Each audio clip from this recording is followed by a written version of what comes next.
info. I have to do it from mobile because it's not going to let me do it here.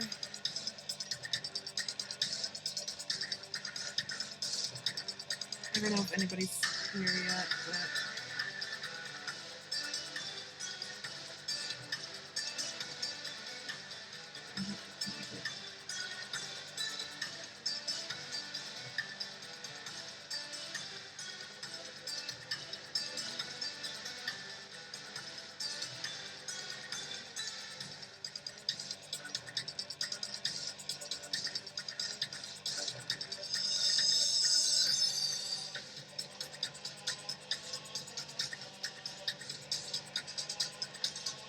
I knew I forgot to do something.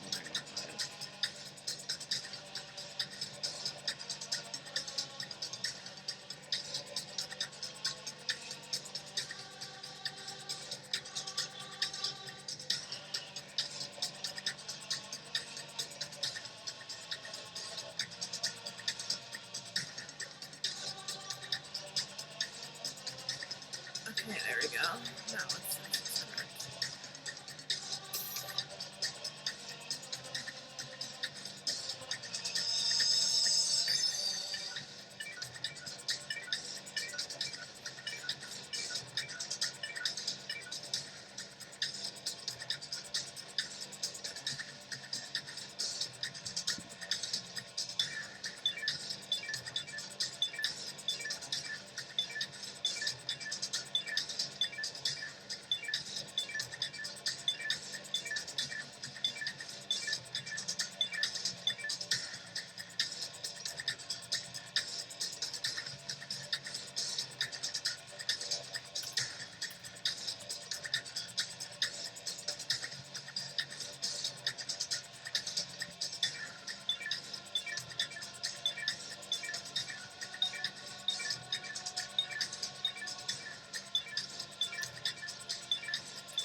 You still can't see my raccoon ears. Well, you kind of can. Okay.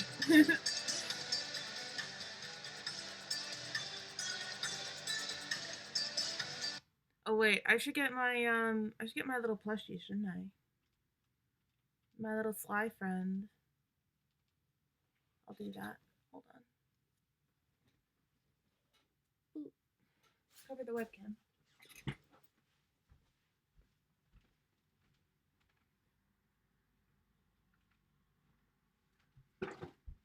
Ooh, take the thing. This guy still has his tags on him and everything. Okay. Is Sly. Yeah, I was so happy when I found this little guy. All right. Well, welcome to stream, everybody. This is new. So, here we go. I definitely expect to make this into a YouTube video eventually. Um, and hopefully have some better visuals for it. But yeah, this is I wanted to kind of break down things that I don't like about Thieves in Time because can you guys see Sly if I sit him there? Or is he too short? You could see his hat. Let me see if I can get him to sit on something. Because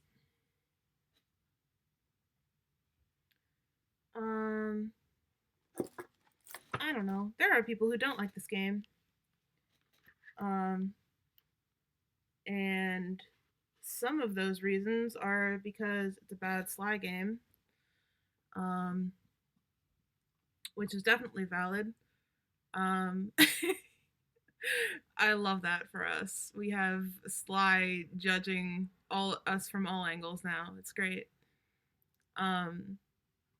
I was a little bit late to stream because I was going to make a graphic of that said Sly is judging you using the same picture that's there. But I didn't have time to do that, so we're just gonna deal with it, I guess. I had to move Sly. Let me see. That's better. Yeah. You can see his adorable little face. I like Thieves in Time because Bentley's single again at the end. Hi, Swampy. Yeah, we got the turtle fucker in chat. Hi, how you doing, Swampy? We're about to start this. Hi, I'm so excited. What I'm less excited for is that you can't really see my ears. I mean, you can kind of tell that I'm wearing something, but yeah, I'm wearing raccoon ears. I have a title! Yeah! That you do. You have an esteemed title, the esteemed title of Turtle Fucker. Sly's butt is in the way. I cannot of chat. Hold on, I gotta move chat. I'm gonna move chat over there. It's weird. I don't usually have chat over there. I usually have chat on this side of my screen, but Sly's ass is in the way. So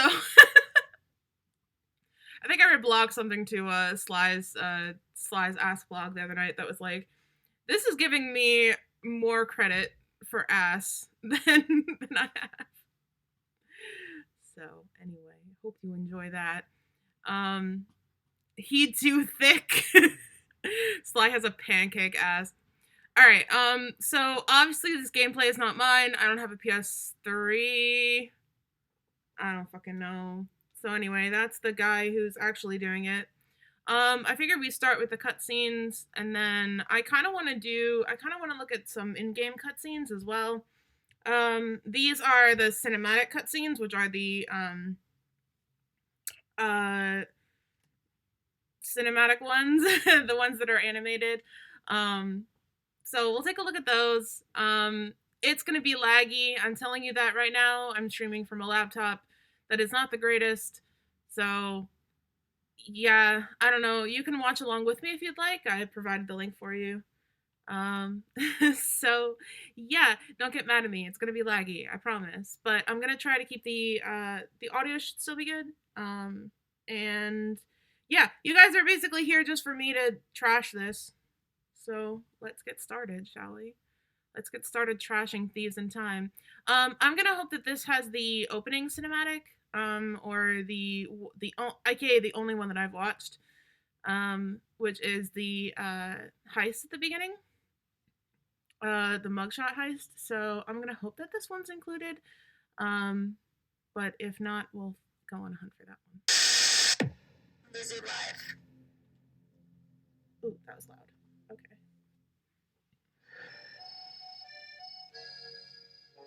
I should probably just start at the beginning.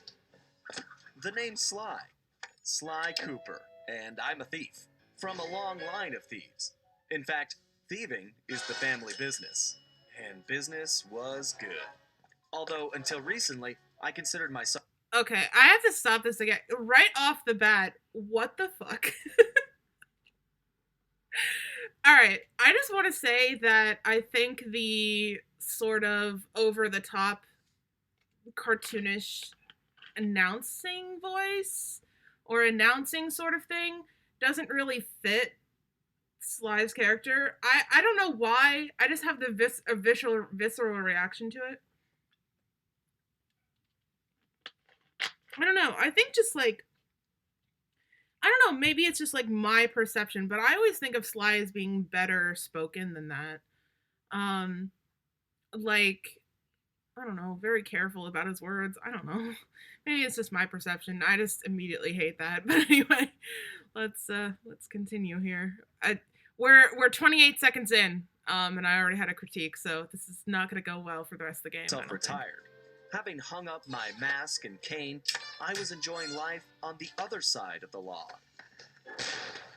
In the company of a certain lovely Interpol agent named Carmelita Fox.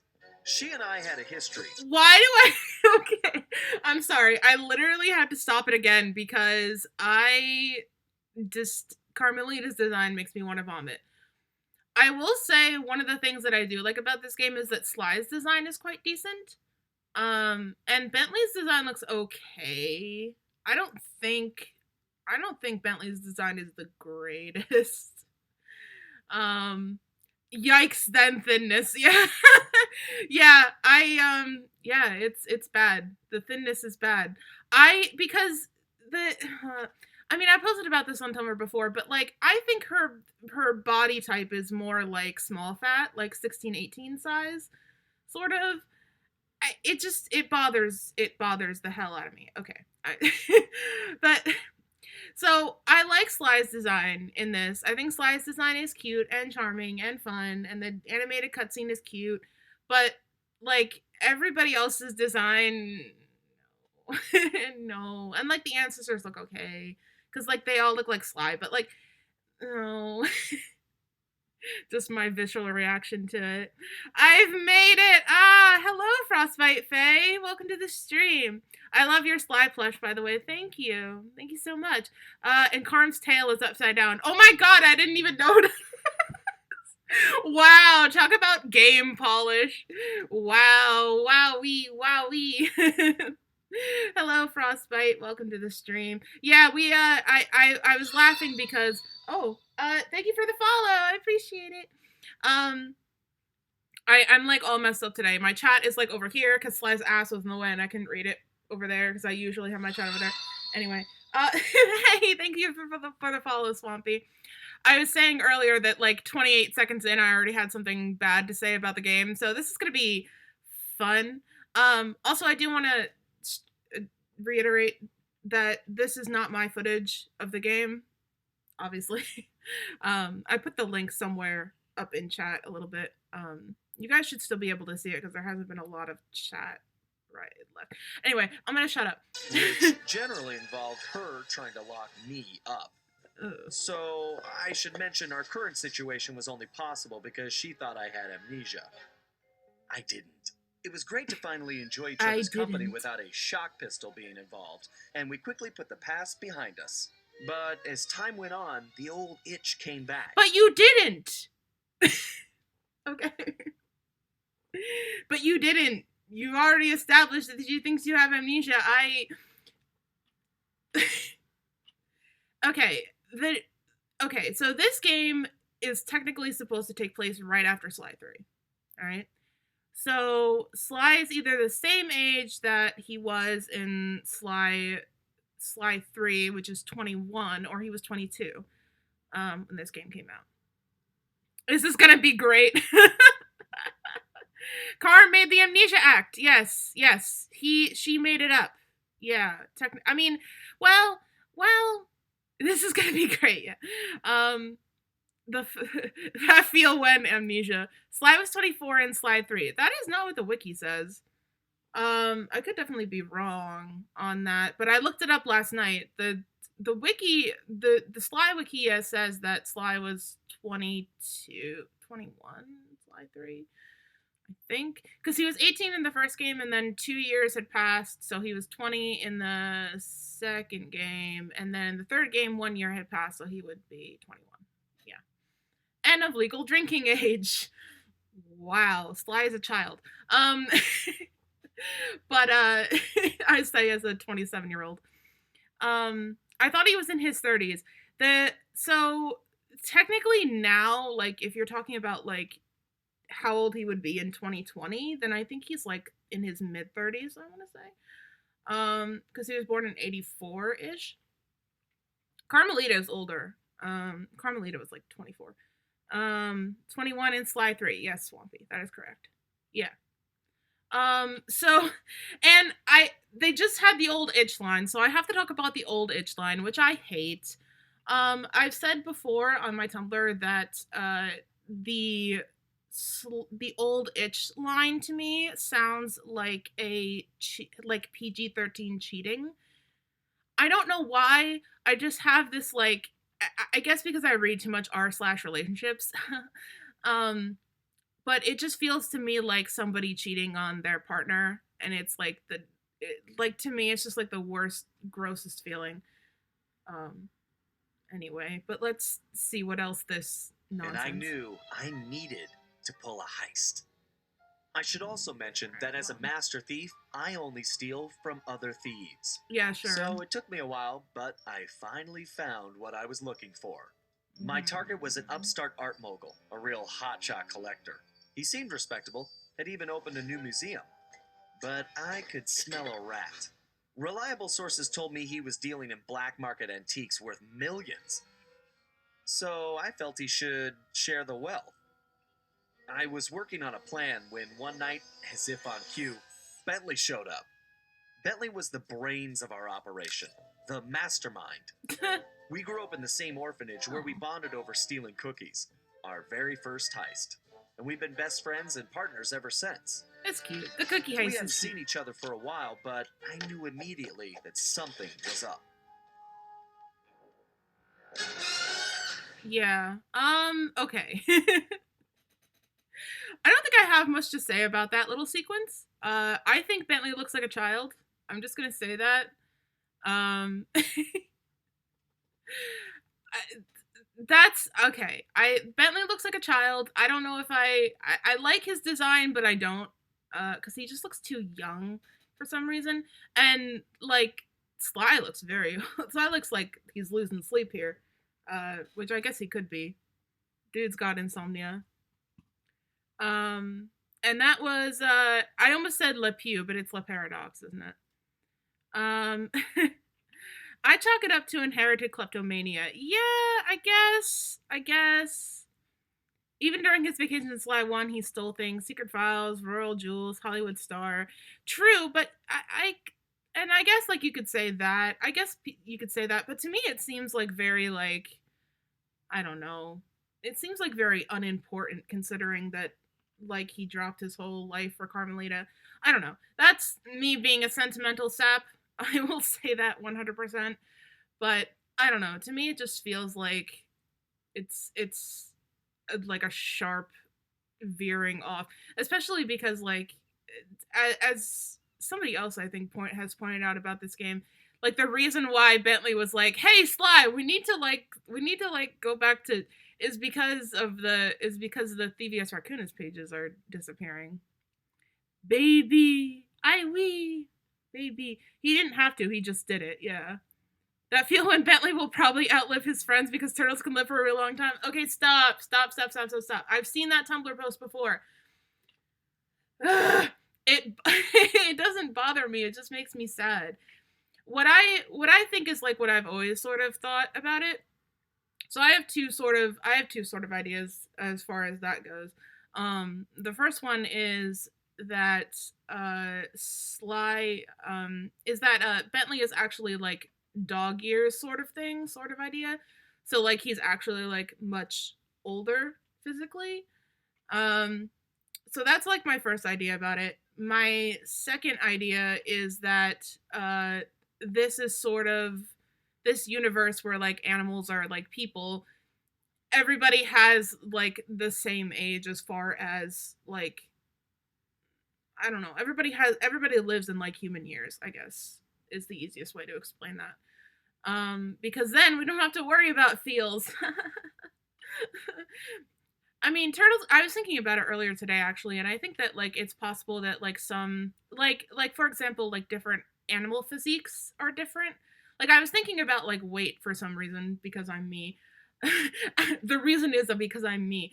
But like I was thinking about that, and I was like, I think there would be different like uh, like healthy weight quote unquote scales, sort of for different animals because like some animals like hippos and bears are probably built larger physically all the time. So the same ranking scale that you might use for an animal that's smaller, like say a cat or a raccoon, wouldn't be the same as like an animal like that versus like a very small animal, like I don't know, like maybe a hamster or something like that, something that would be very very small, or a mouse.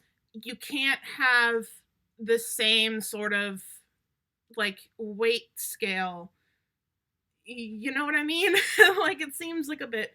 Anyway, um, so I think there might be different like allowances. Like maybe turtles live longer than the average animal lifespan. Like I could see that. I don't know. I just it makes me sad to think that maybe like Bentley would like live to be like 900. So um da, da, da, da. Okay, I'm sorry. I'm sorry. No, no, no, it's fine. It's fine, Frostbite. Just gave me a chance to talk about that.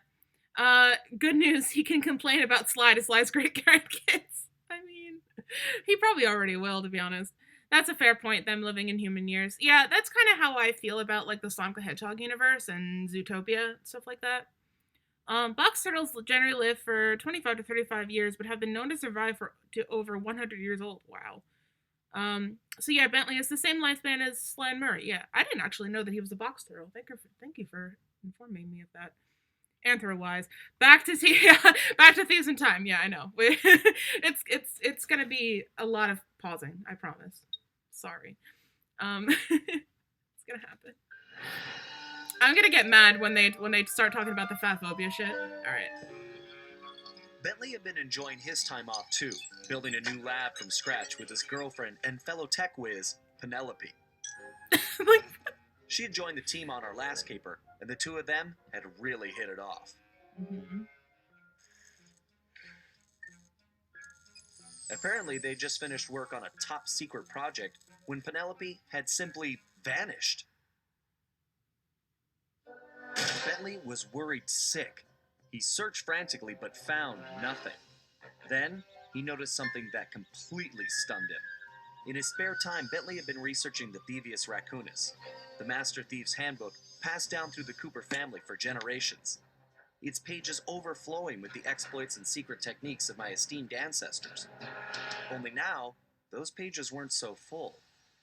In fact, they were disappearing right before Bentley's eyes. Okay, all of this is fine. Realizing there was no time to waste, he gathered his gear and raced off to Paris. I love his little hat. Okay, this didn't include the other cutscene, I don't think. So, all right. Yeah, I don't have much to say about that one. I guess the top secret project was Penelope was the time machine. But that actually is interesting because if Penelope had been working on the time machine with Bentley, then either she had the schematics from Le Paradox or Le Paradox gave her the schematics for a time machine. Because I'm assuming they're using two separate time machines. That's what I would be assuming. Um, um, Bentley.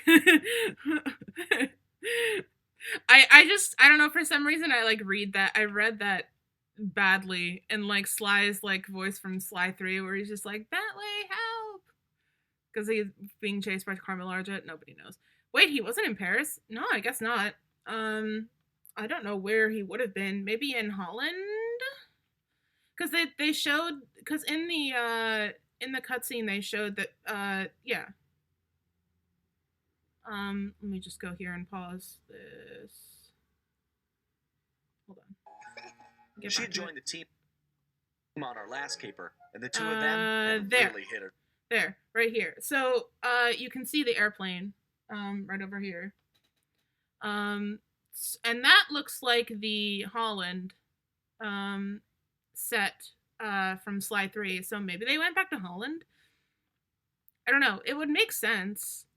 Um, they could hide out there as well, and it wouldn't be, like, as dangerous for them to be in Paris, I guess.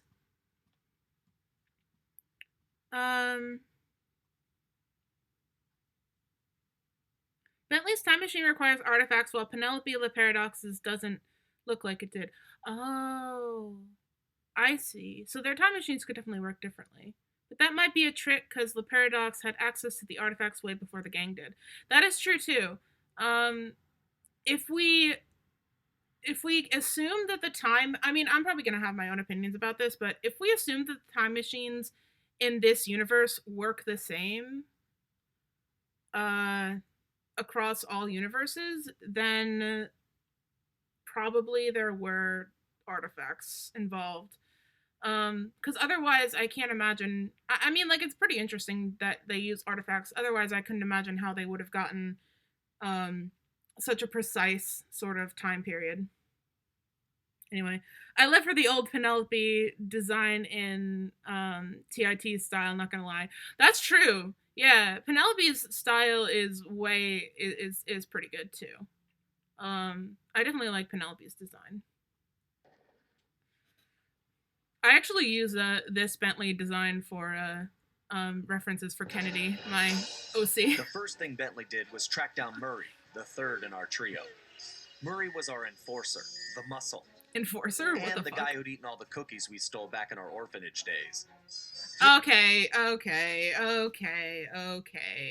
Okay. We've hit the first negative eating thing. There's going to be a lot of that. I'm going to be pausing probably to call out all of that. Also, sorry if you can see my snake. I'm fidgeting with this while I watch this and talk.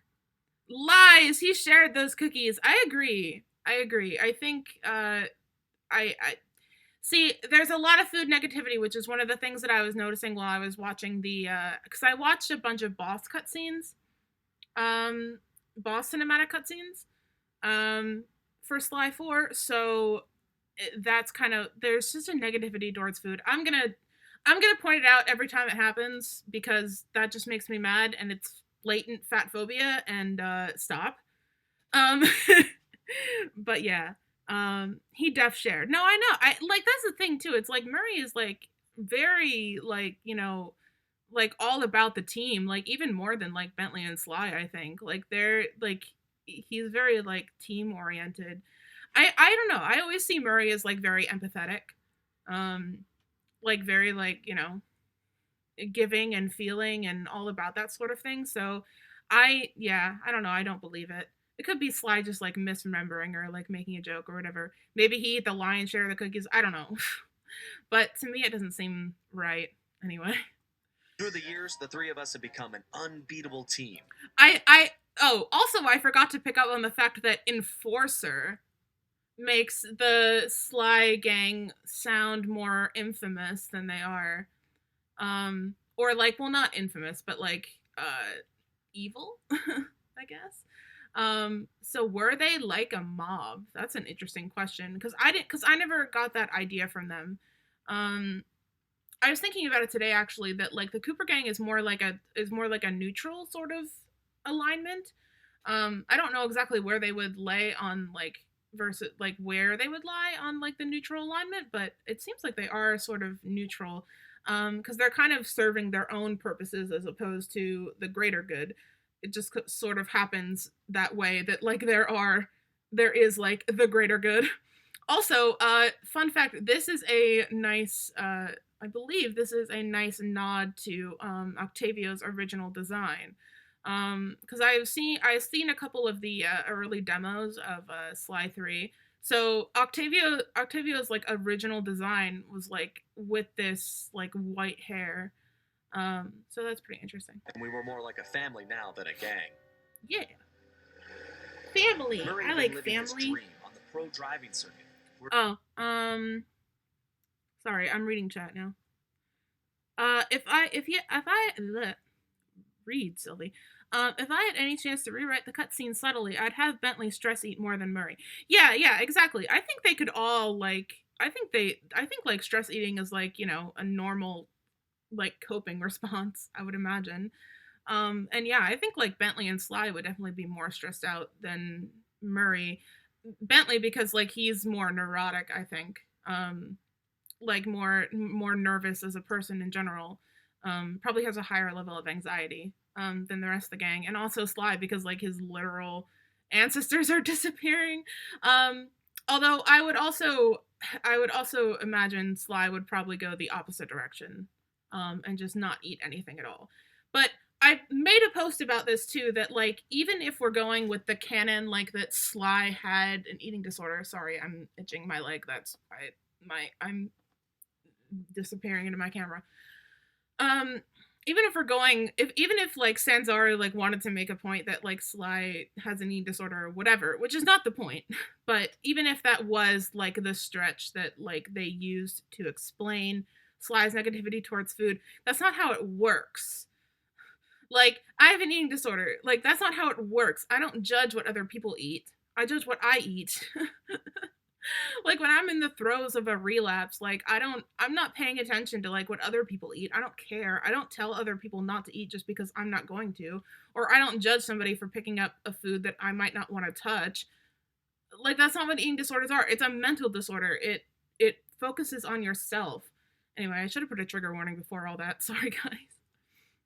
His beta. His beta. And why does Bentley have a gun? I saw Bentley has a Glock.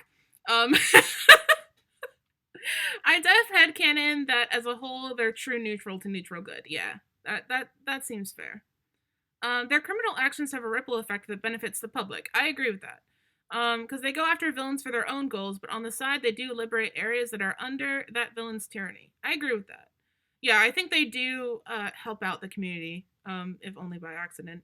But I think they're aware of it too, to be honest. Anyway. Where his van had become famous, or rather infamous, for all the crashes he'd caused. Eventually, he was unable to find a sponsor due to his high insurance premiums, and he moved into Demolition Derby, where he remained undefeated. Nice.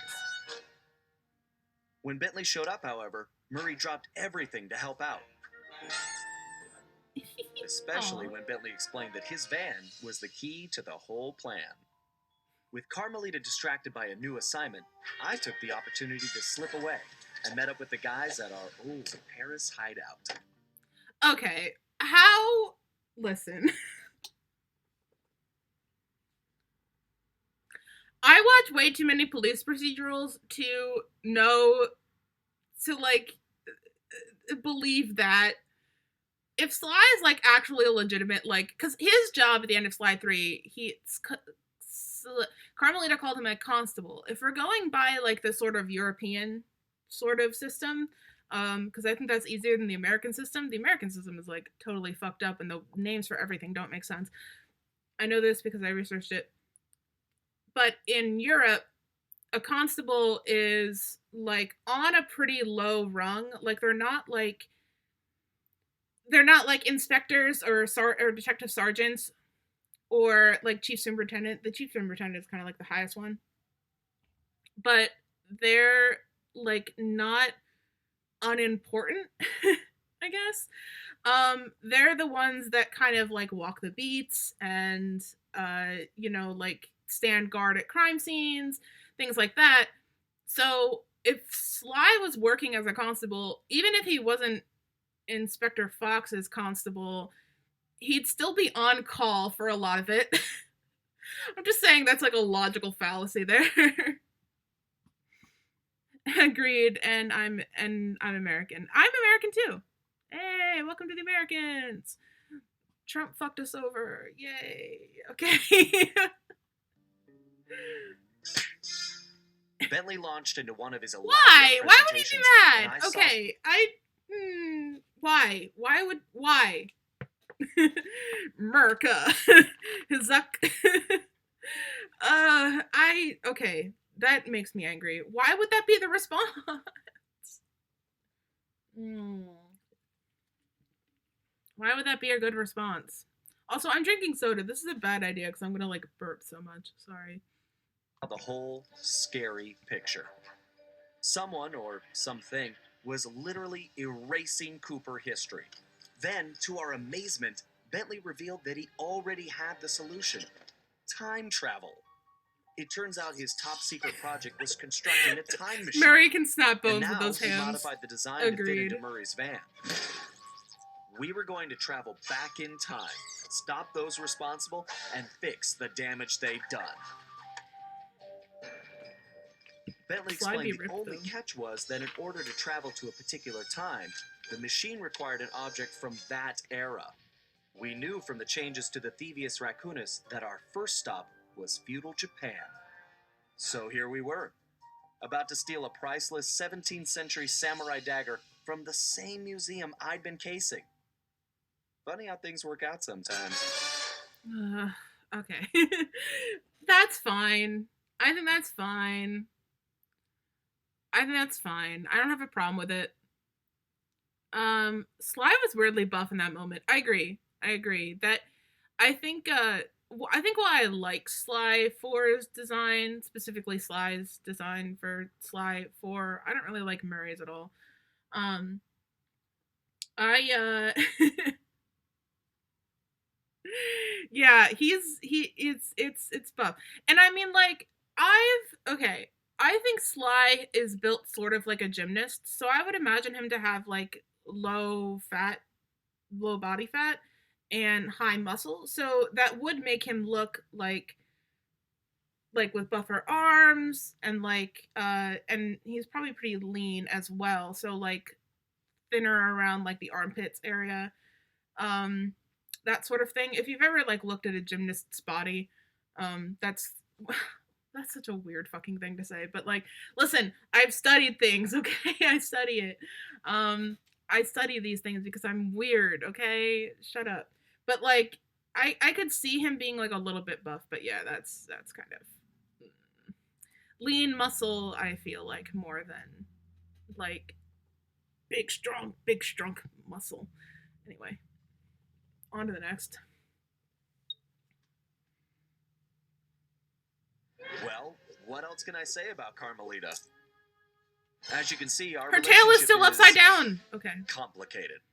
And I just succeeded in upgrading it to hazardous.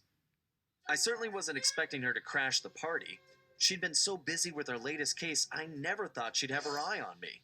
In fact, I'd kind of been counting on it. But then, I should have known better than to underestimate Inspector Carmelita Fox. As much as she... Okay.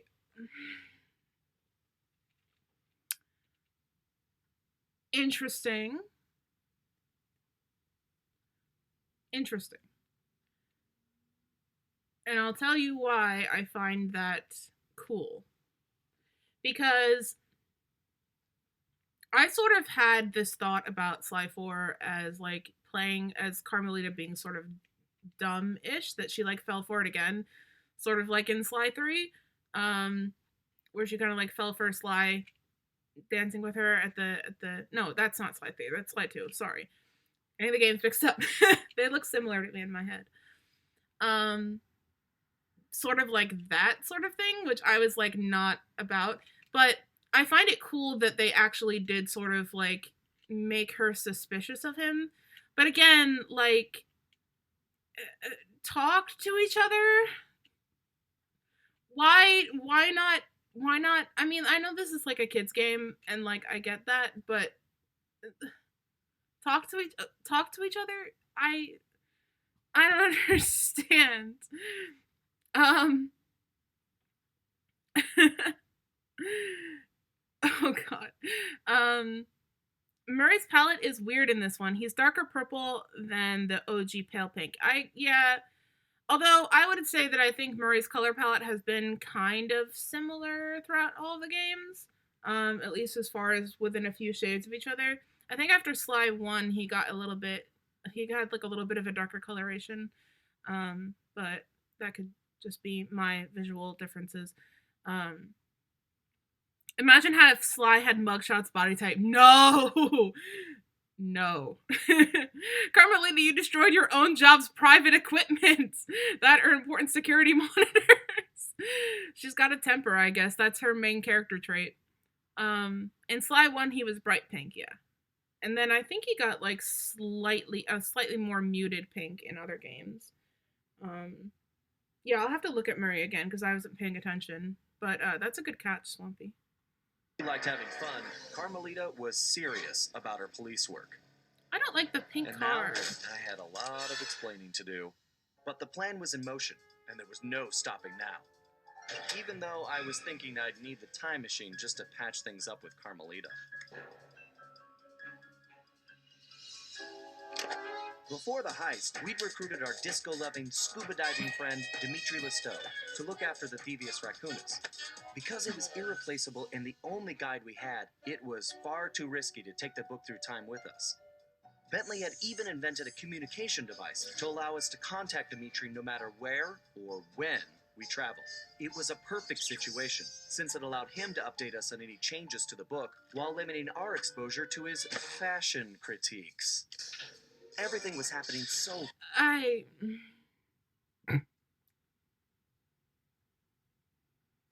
See, I'm not legitimately rewriting Sly 4, but if I were to legitimately rewrite Sly 4, I would just have Sly talk to Carmelita, and then Carmelita could watch the fucking book. Okay. I thought her car was red. I agree. Yes, that was in Goodbye, My Sweet, wasn't it? That her car was like red.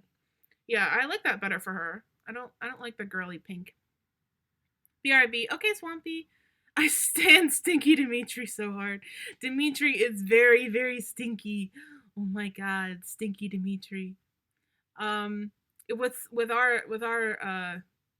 the way that this works, I think Swampy will be back during another one of my critiques. So let's keep moving. The past few days were just a blur. But as we howled through the time vortex, I realized we were in for a very long trip.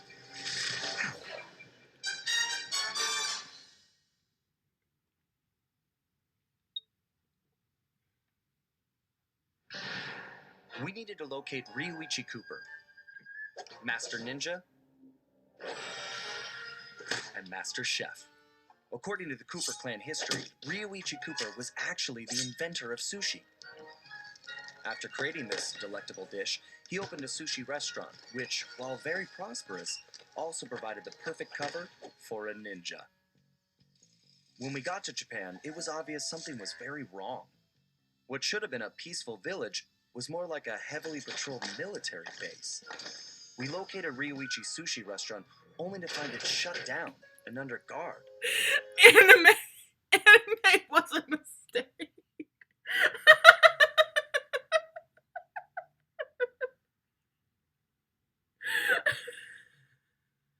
Anime was a mistake. I'm sorry, I don't know why that made me laugh so hard, but like...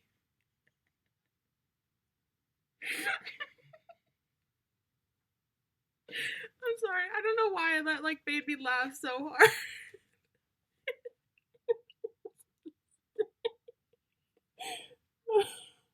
Okay. I'm sorry.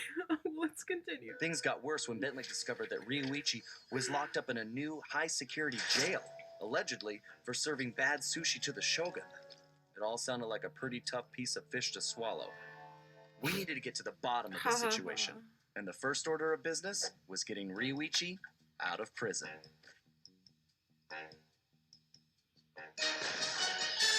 Okay, that's fine. This is fine and normal. Turning Japanese, that's a reference to a song. Haha, it's funny. I love Ryuichi so much. I don't know if I spelled his name right. I think so. That looks right to me. Ryuichi's cool. After rescuing Ryuichi, we returned to the hideout. Unfortunately, there wasn't much time for family reunions. We needed to figure out what was going on, and fast. Ryuichi confirmed that the source of the trouble was the tiger we had tracked in the village, someone calling himself El Jefe. After some more database digging, Bentley was able to uncover his Interpol file. El Jefe had an impressive record. Over the years, he had taken over dozens of small countries around the globe, usually for the highest bidder. He was a ruthless mercenary and military strategist of the highest order. In fact, he once boasted that he could overthrow a country commanding only 3 blind mice, armed with plastic spoons. According to his file, this guy had mysteriously vanished a while back, just as the authorities were closing in. Well, we had found him, and we needed to take him down. It looked like we were in for a tough battle, so we decided to start with Ryoichi's sushi shop. Okay, I don't like the fat characters being messy eaters either. That's kind of like a weird trope that I don't like. And why wouldn't they all eat? I mean, like, how long have they been in the van? All right, anyway, these are the things I think of. And Beck, welcome Beck, Swampy. You did not miss much. You missed El Jefe, which I always say El Jefe in my head, but no, bad kitten. El Jefe was defeated, disgraced, and delivered to the cops. But it was a hollow victory. I'd failed to get back Ryoichi's cane, and we still had no idea who was really behind this whole thing. One thing was for sure, he was somebody powerful enough to have his own private army. We contacted Dimitri for an update on the Thievius Raccoonus, and it looked like Tennessee Kid Cooper needed our help next. That meant we needed to travel back to the 1880s. Luckily, one of the goons that took Ryoichi's cane had dropped what looked like an old sheriff's badge. Bentley had been trying to figure out where it might be from, but now it all made sense. After sampling the badge, Bentley was able to calibrate the time machine. The gang need a portable washer. How? Why the badge? I don't, because it's convenient to plot, I guess. Also, Sly is really ripped and it's disturbing. I understand. Also, I see what you mean about Murray. He is very purple, and I don't like it. What is this? Alright.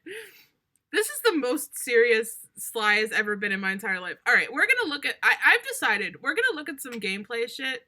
I have that open in another tab over here, which you guys can't see. we're definitely gonna look at some gameplay because I've seen some of the gameplay and the gameplay is shit. But also, I kind of want to know what the El Jefe missions were. My only problem with El Jefe is that his design and character feel uninspired. Yeah, I would agree with that.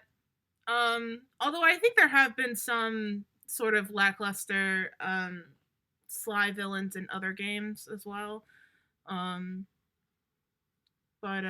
Yeah, I definitely feel like the ones in this game have sort of less life than they had than other enemies did in previous games. Buff Sly! Buff Sly! No. Sly isn't buff, he's wrinkly. Yeah, Sly is not buff. Sly is skin and bone, with some muscle thrown on top. That's very strange. Sylvie, why did you pick that? As we prepared to make the jump back to the Old West, I found myself wondering how Carmelita was doing. Okay. That was like a quick that was a quick reflection on your girlfriend that you've let. All right, it's fine.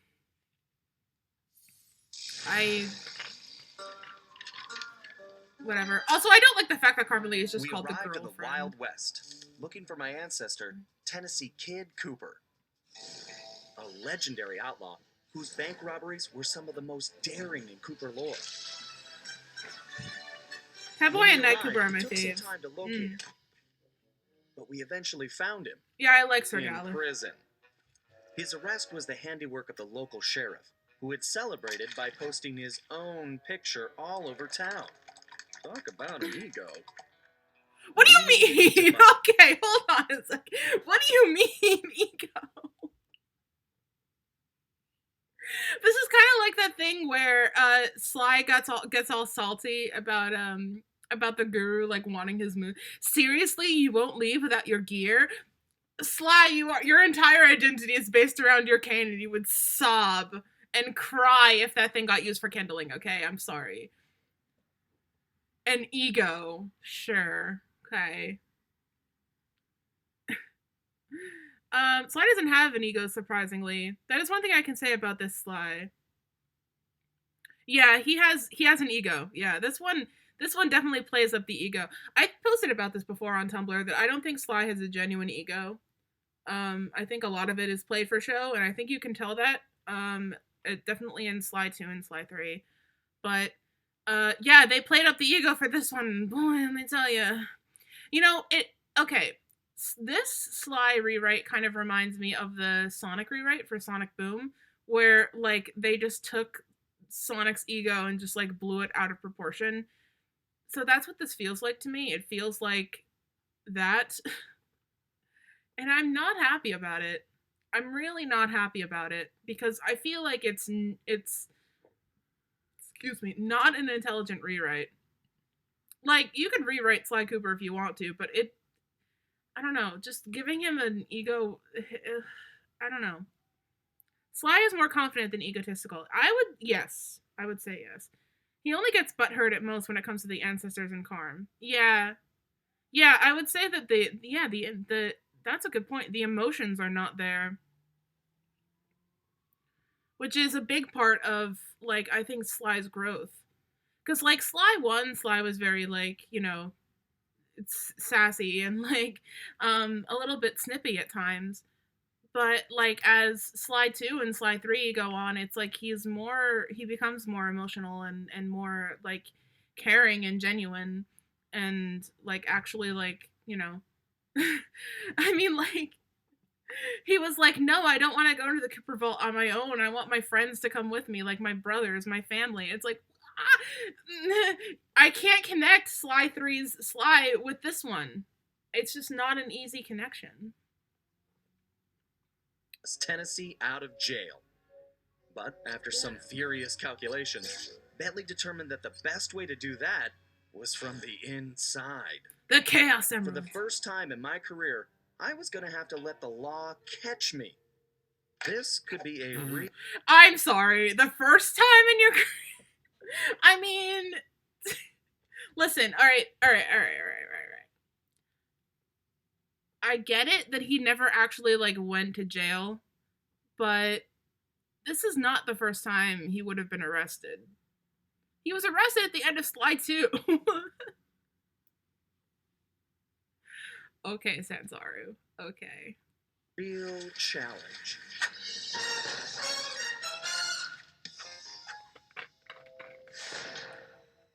Also, thank you guys for being here. I would feel so bad watching this on my own.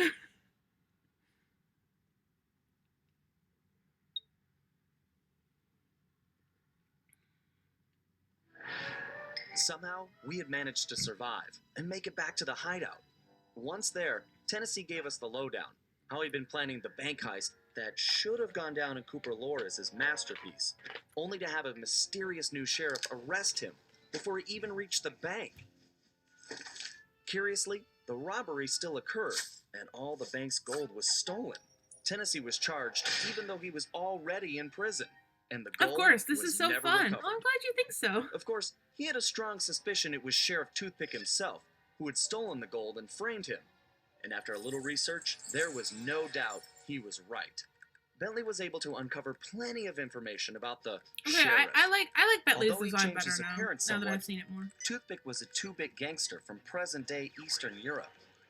According to his file, he'd grown up loving two things: gold and cowboy movies. He eventually specialized in gold robberies, and for a while had masterminded some of the largest scores around the world. Then he abruptly vanished. The word was he had always thought of himself as a gunslinger, and it looked like he had found a way to make that a reality. The guy was a real loose cannon. We'd have to watch our backs if we were going to steal back the missing gold and restore Tennessee Kid Cooper's reputation as the greatest outlaw of the Old West. Yeah, I like Tennessee Kid Cooper. I like Tennessee Kid Cooper and I like Gallup. Um, but I like Toothpick too. I really do. I really like Toothpick. I think Toothpick is like the best villain in this batch of villains. Miss Decibel is pretty cool as well, but I like Toothpick a lot. Um, so if you guys think this is fun, I was definitely planning on doing some breakdowns of the whole Slyfecta as well. Sly 1, Sly 2, Sly 3. So if you guys are interested in that, I could definitely do that. Because I do definitely have some critiques about those games, especially Sly 3. Of course. Toothpick is so unhinged. I know. That's kind of what makes him fun though. He's kind of a fun villain because he's just so crazy. It's kind of like in the way that Dimitri was a fun villain. You know what I mean? Cuz like Dimitri is like so out there that like when you first meet him in Sly 2, it's just like he's like what the hell is going on? You know? And like it's such a cool first level and such like a groovy sort of like way to introduce you into the game. I don't know. I really Toothpick is unhinged in like a really in like crazy sort of way. Dimitri's sort of like unhinged in like an artist sort of way, which are two different types of unhinged, I think. Anyway, let's move on. Time napped. Ooh woo. When I saw that arrogant little, that no good lying, I should have tied his mangy tail around his neck. I should have blasted that smug look right up his face. I, I, I should probably just finish my story. After the Cooper gang escaped at the museum, I decided to follow my nose and take a look around. I'd been investigating the trading of stolen antiquities on the black market, but I'd never guessed that two-faced ringtail was involved. Two-Face, right? Okay. Why? I don't know how I feel about Carmelita's voice, first of all. Second of all, that's neither here nor there. Carmelita's voice has changed for every single game. The poor girl cannot nail down a voice. Poor girl. Um, okay, what was I going to say? Fuck. Sylvie, what were you going to say about it? I don't know, I don't remember now. Alright, I don't remember. It'll come back to me. Toothpick sounds like the kid that hyper focused on their interest to ignore trauma. Like me. I felt that swampy. LOL. Yeah, no, definitely me too. I did that as well. I don't know if I had any legitimate trauma to to sort of hyper focus to ignore, but yeah, I had some tough times in early childhood and definitely lost myself in a fictional universe. For sure. What if the clock attachment on the van was too tall for the underbridge and collapsed on Sly? Too funny or not? No, I love that actually. The clock it collapsed on Sly. Yeah, no, that would be funny. I think it would be funny, definitely. It bonks Sly. Sly just like falls off the fucking machine. Bonk. Sly making a TikTok. What is it that like something? What is it? What is the thing? Something happened to change my life. Check. And then bonk. Okay, sorry. Then as I turned a corner, I was stunned to see a huge stash of stolen treasure right there in the museum. And even more shocking, Cyril Le Paradox himself unloading them. I couldn't believe it. The billionaire... I remember. Okay, I remember what it was. Why wouldn't Sly know what Carmelita was up to? Now, I think there's a lot that like went unexplained between Sly 3 and Sly 4, but originally when Carmelita kind of gave Sly a basis to go off of, she provided him the story of him being a police constable, right? She said that he was her partner. Now, that's unusual because, like I said, he'd have to be a detective sergeant in order to really be like an official partner to an inspector.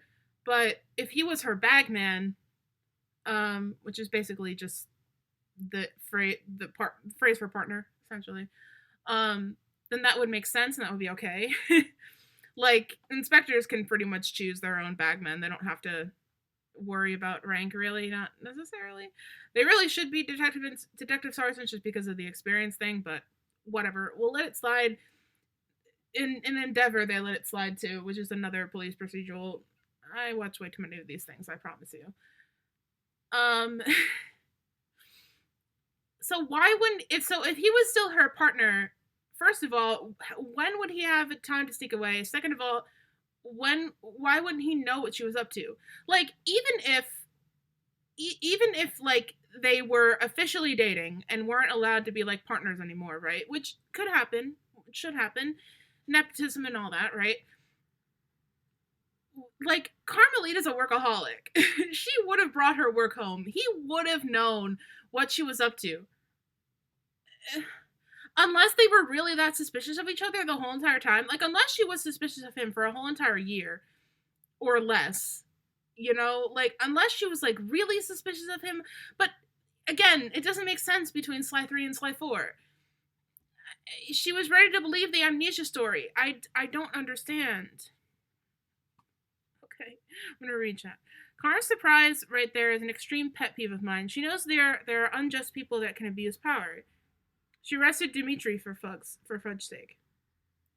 Unjust people that can abuse power. Yeah, like Cyril the Paradox. Yeah. A high-ranking figure that was renowned for his art, despite forged, and a popular club owner. Yeah, I agree. I agree with that. Yeah, now that I'm seeing the explanation, because I missed what you were talking about. Which happens a lot. Yeah, so oh, yeah, no, I see what you mean. Okay, you're talking about Dimitri. Yes. Yeah, no, it's yeah, it doesn't seem right, does it? Because Carmelita is smart. Like, you know, she's a smart lady.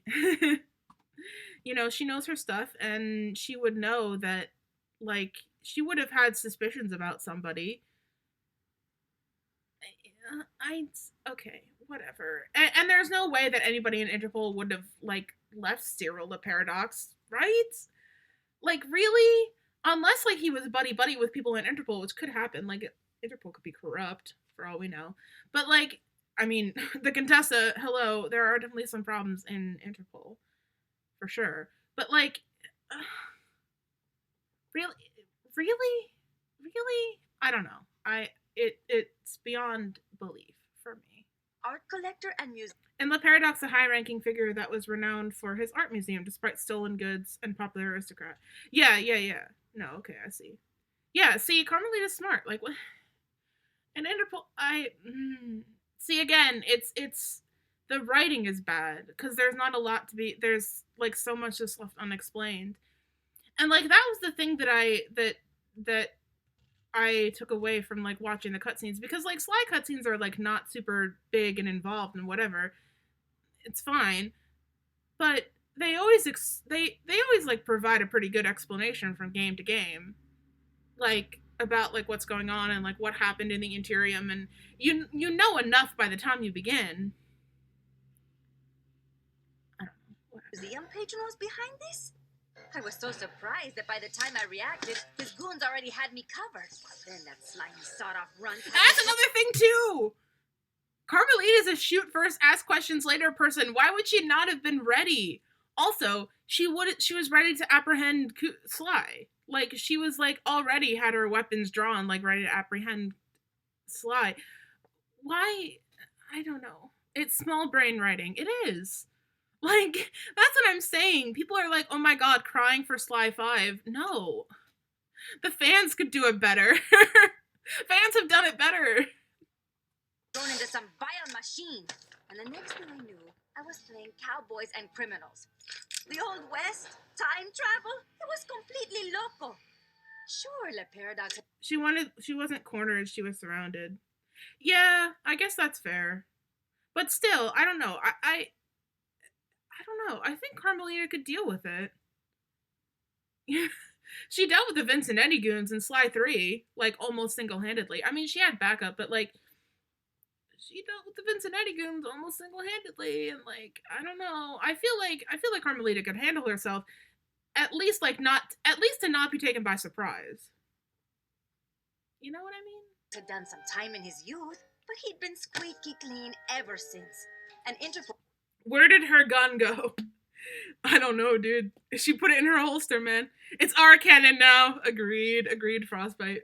Had never considered him a suspect. Why?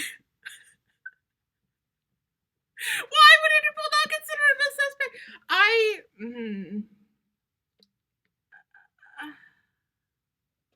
I mean, I guess because like he left jail and like was reformed or whatever. But like, why would you not watch somebody who was like known for being a criminal? Why would you not watch somebody for? You're watching Sly, but you're not watching him. I don't understand. The logic is not there. The thing is, if you're watching Sly, if you're suspicious of Sly, and I'm guessing Interpol was, because why wouldn't they be? Then why would they not be watching the Paradox? I don't understand. Plus they spoiled the Paradox's reveal too soon. Would have been a bit better to reveal Penelope there as the mastermind's assistant and reveal the Paradox later.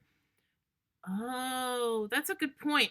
I guess the only problem with that is that Penelope was already in like medieval Europe, right? Because she was already the Black Baron. That way, the missing Penelope subplot would have been more meat and suspense. Yeah, that's a good idea. Yeah, I don't know why they decided to do the big villain reveal. I mean, technically they weren't very subtle about who the villain was all the way through, because they were talking about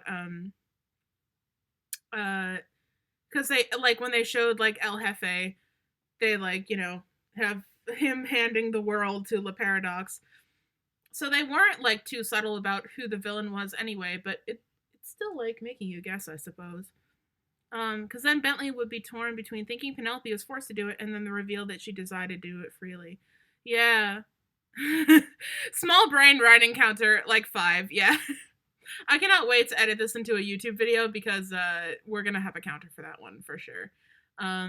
If I knew how to do anything super fancy, I probably would have had a counter already. For like every time I stopped and critiqued it, I would have just added counter. Rumors about the source of his wealth, but nothing had ever been proven. Now I knew I'd solve that mystery. And of course Cooper and his little friends were involved somehow. Why was I not surprised? Why would you immediately assume that Sly is working with another criminal? Sly has literally never done that.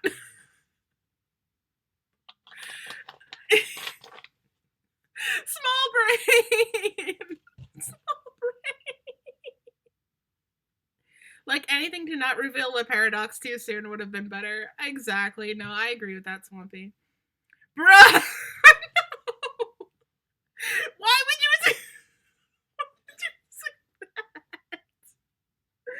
Why on earth would you assume that? Why would you automatically assume? Okay, why? Why would you automatically assume? Sly has never worked with another criminal ever.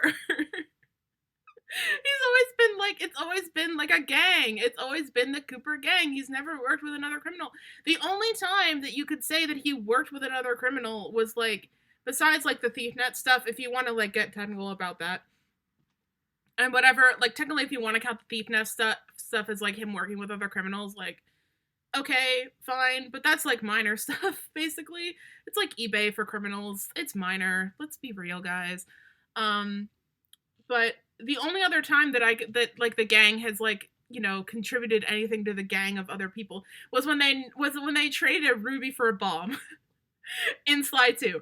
That's it. That's the only time besides ThiefNet that Sly has worked with any other criminals ever. Besides besides Sly 3, but like the heist thing doesn't make it's all the gang, okay? Like it doesn't make any I mean, yeah, they worked with Panicking that one time. They worked with Main Tree during the Sly 3, but whatever. That was all like they all like did it together. They were all like part of it together. Okay. Um, um, bruh. Why am I not surprised? Because it's happened before. Yeah, I guess. Like, he's been caught up at weird stuff. Um, this is like Carmen Sandiego, but better. Oh my god. Panicking and Dimitri and Penelope. Okay, well, Penelope. Okay, Penelope's only. I forgot about Sly 3, but like to me, like Sly 3 is not really like about him working with other criminals because they kind of all like assimilated into one gang. So like if Sly had been working with the Paradox, wouldn't Sly have been there at the source? Do you know what I mean? Like, why would he have been stealing from Le Paradox? Like, it doesn't make any sense. Like, he stole from the. She came there because he stole the thing from the museum that Le Paradox was working at. Why would he have stolen from his part? Okay. Also, I think Penelope's only crime was that she lied about her identity because she was underage for like the flight school or flight competition or anything. She was not a criminal before the Cooper gang. And why was she alone? You mean Carmelita? Why was Carmelita alone? Don't let it get to you before you go crazy. No, I know, I'm fine. I'm fine. I'm on top of the world. I love critiquing stuff. Honestly, I do. Um I was the lame kid. I was the only child ever probably who ever enjoyed being in a literature class in high school because I loved like breaking down like literature and stuff like that. I don't know, I love doing shit like that. It's fine. I'm fine. The Fleabag tried to feed me some story about having to rob the museum to save the future. But I was done listening to that liar. I needed to get back to Paris. But that toad toothpick had stolen Murray's van and Bentley's time machine along with it. I I mean, I guess you wouldn't believe him after he lied to you, but like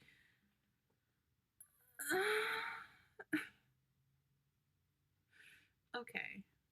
I don't know. Finally cracked the case, and now I was stuck in this lousy dust bowl with the Cooper gang. I don't know what made me angrier. Not being able to bust the lowlife skunk, or being trapped here with that lying ringtail. Ooh. The only bearable thing about this whole mess was that at least Cooper's ancestor was a gentleman. Okay. That's the thing too. I don't like Sly being all butthurt about. Also, I don't like. I don't know. I don't like any of it. I don't like any of it. I don't like Sly flirt. I don't like Carmelita flirting with the ancestors. I don't like. I don't like any of it. How does Carm still have her job? I. She's a good liar, I guess. I don't know. I mean, like, I don't know. Who knows how Carm still has her job? Van hurtled into the ravine. It felt like we were in slow motion. The thought that our adventures were over flashed through my mind as I braced for the crash. Again. Then, in desperation, Bentley grabbed the closest thing at hand, Murray's Australian fossil necklace, and used it in the time machine. He saved our lives. But now, we had no idea where we were headed. We held on as the van was sucked through the wormhole, tumbling around like a cork in the ocean. Who knew where we'd land? Uh-oh. And more importantly, when?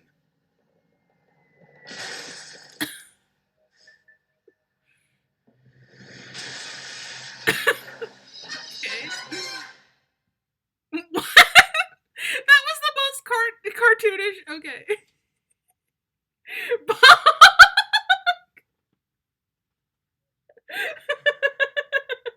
Two bonks for one. Two bonks for the price of one. I gotta go get my other soda. I have water here though. It's fine. I'll drink water for a while. Also, Things weren't going. I want Plague Doctor. Somebody, I don't remember who I reblogged this from. Probably one of you guys, because probably Swampy, because I always look at Swampy's blog, because we're RPing right now. But Somebody was like, "There's so many things better than a caveman." I mean, I guess I get it. I guess I get it because like they did a blind jump or whatever, and Aboriginal like fossil necklace, I guess. But like, why wouldn't it take you to Australia? I don't. Okay, that's fine. I want Plague Doctor Cooper so bad. I know that would be so cool. I should do something with that, shouldn't I? I should make my own ancestor, shouldn't I? What do you think, guys? Very well. We landed somewhere, from the looks of it, prehistoric. I was slightly concerned when Bentley broke out the dinosaur repellent, but Wait, what? Okay. I agree. Bob is my least fave. Yeah, and also like the most. There's a lot. I mean, there's a lot of fat phobia in this one.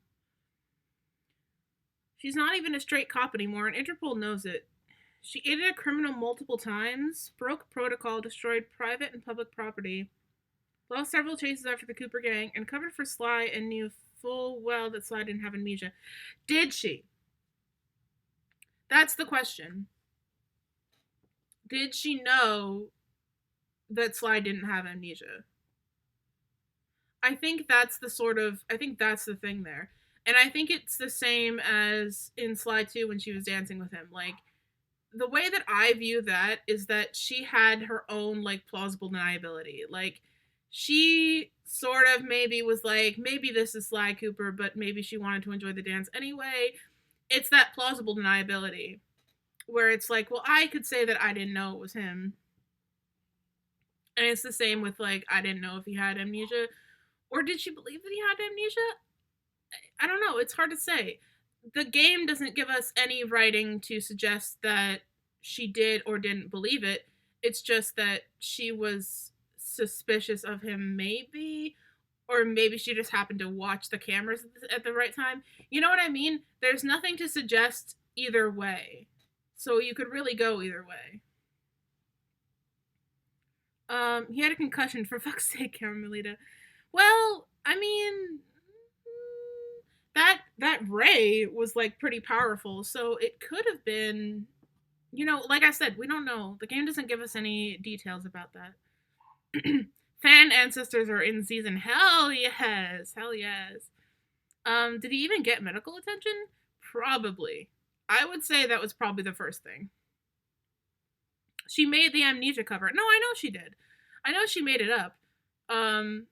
But Sly pretty much, she made the cover, but Sly was the one who said, I don't know what's going on. I don't know who I am. Just saying. Technically, like, they both sort of played into it. Do you know what I mean? Also, dinosaur repellent. What the fuck? What is this, an Acme cartoon? Also, Sly has a backpack and a hip thing. I don't understand this. I don't understand the double design. I don't understand a backpack and a hip thing.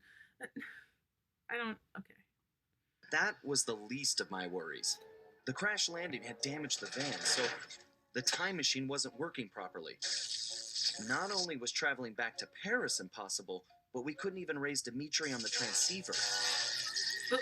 Also, we still had no idea how the Paradox had managed to develop his own time machine. And that was a scary thought. Carmelita was still really hot about things. I just wanted a chance to explain, to tell her how sorry I was for getting her mixed up in all of this. Before we had a chance to talk, she stormed off in a rage. I tried going after her, but I figured that wasn't the best idea. Our conversation would have to wait, at least until she holstered that pistol. So you regret it. Why do you... Okay. I don't know. Talk for all things. One pack for soul and stuff, another for the Glock. Sly has a Glock. It's fun, guys. I don't know. I have a headcanon that Sly doesn't like guns, but that's just my opinion. Side of the first order of business was figuring out where and when we were. And then, how we were going to repair the van. Otherwise, we'd have to get used to living in a cave. Permanently. I mean, that's a pretty dope cave. Like, Lion of the cave, raccoon. Woo! You choppy. We got Bob safely back to the hideout, where everyone took an immediate liking to him. And he took an immediate interest in our gadgets. While he was busy, Bentley provided the background on his former captor. The guy's name was Grizz, and he'd made his fame in the art world. Once a common street thug, he'd been Okay, Grizz is basically just a ripoff of Dimitri, I'm sorry. thrust into the limelight when he was plucked from the gutter and made famous by a prominent pop artist. Grizz's primitive artwork was hailed as a brilliant new style called paleo graffiti, and for a while he enjoyed a celebrity status. His fame was short-lived, however, when people realized his art was really just bad. Resentful, he returned to his criminal roots, quickly becoming the top art thief on Interpol's most wanted list. Dimitri ripoff! One of Carmelita's main targets, it was now clear how he'd managed to evade her capture for so long.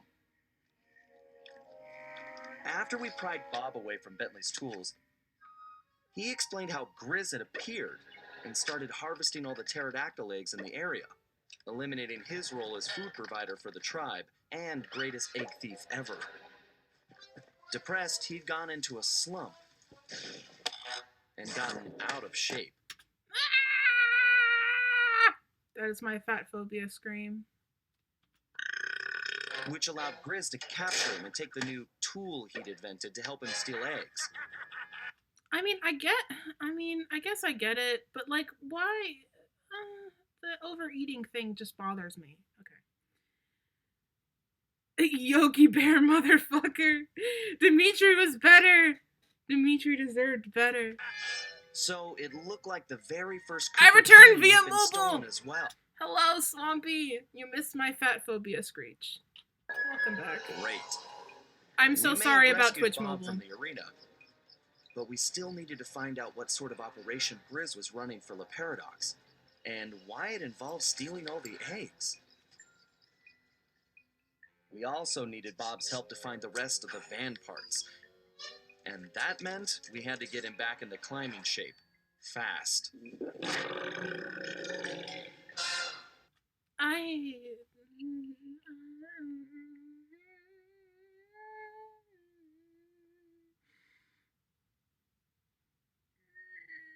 Okay, it's fine. It's fine. It's fine. I'm fine. I'm not fine.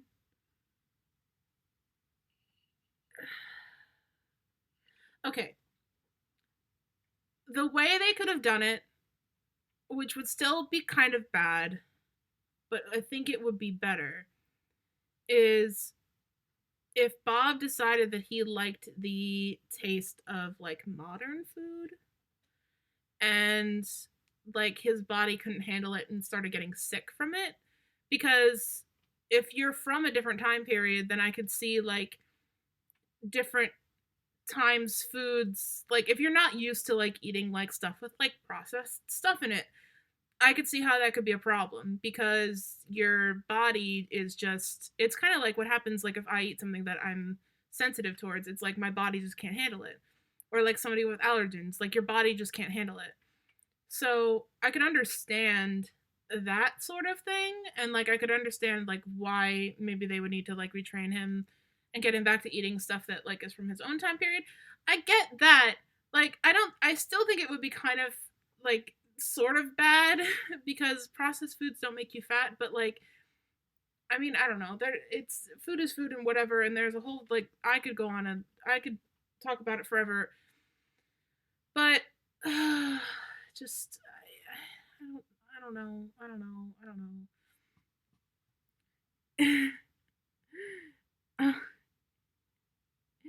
Yikes. Yokes. Yokes. If Bob ate McDonald's, he would die. Yeah. I mean, like, that's, I could see that, you know? Oh, yeah, sugar is a modern health problem. Wasn't back then. Well, yeah. I mean,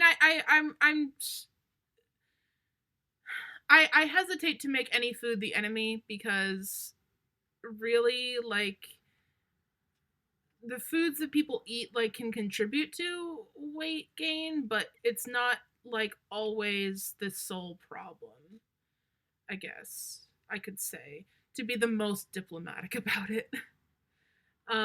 Because we don't really want to vilify foods. That's part of the fat positive movement. But that's for another stream. So, we're just gonna get back to the Sly Cooper stuff, shall we? Okay, cool. You chopping. I caught up with the ringtail to give him the intel I'd gathered on Grizz. Half of me still wanted to slap the smirk off his face, but the other half wanted to talk. Working on my own these past... Thank you! Okay. One of them has a brain. Carmelita and Sly share one brain cell, and most of the time it's with Carmelita. 2 days had given me time to think, and I'd realized some things. Sly may have been lying to me the whole time in Paris, but I'd lied to myself as well. In my heart, I knew something was up, but I didn't want to admit it. Oh, okay, there's confirmation. Okay, there's confirmation. I wanted to believe he'd changed, that maybe I'd changed him. But Sly was who he was, and I had to accept that. Although this crazy time-traveling business had given me a new perspective on that. Alright, okay, that's surprisingly good.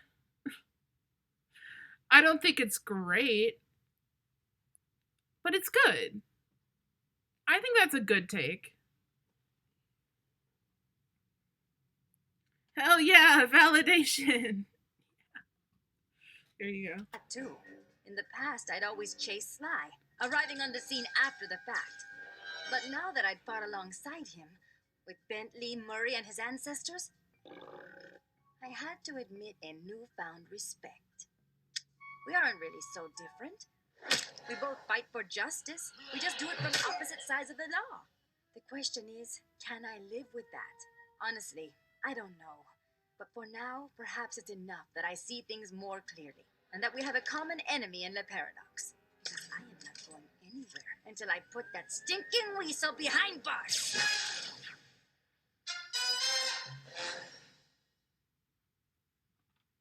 That's good.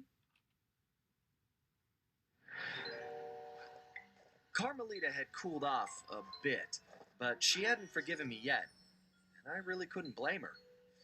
The last thing she wanted to do was join up with a bunch of thieves, something that went against everything she stood for. I could tell it was a tough decision, but in the end, she knew it was probably her only shot at busting the Paradox. Dimitri was happy to finally hear from us, as he'd been worried his bros were warping their faces off, whatever that meant. He pointed us to our next destination, medieval England, and, as it turned out, Grizz's crown was the perfect object to get us there. So, although we'd only uncovered this Ice Age scheme by accident, luck was definitely on our side. And we left in a confident mood, ready to tackle whatever fate had in store for us. Zoomies! Okay. And Carm is again aiding the gang in illegal acts. Yay! Yeah. I don't know. It's interesting, isn't it? Because yeah, I don't know. Maybe Interpol really is fucked up from the inside. You know what I mean? Maybe that's why Carmelita still has her job, because Interpol is also corrupt. Okay. It's fine. Of mice and mechs. Oh boy. We'd come to merry old England to locate my ancestor, Sir Galeth Cooper, a gallant knight who founded the Cooper Order. Unfortunately, what we found was anything but regal. Sir Galeth had been reduced to performing in a local circus as a jester, complete with ridiculous costume. The villainous stench of the Paradox hung over the entire area. We didn't know what was going on yet, but we knew it wasn't good. Robo Wolves! That is a cool enemy design. To make matters worse, we still had no information about Penelope. Bentley wasn't letting it show, but I knew deep down he was pretty worried. Oh. Hopefully we would find some answers soon. Oh. But first, We had to go to the circus.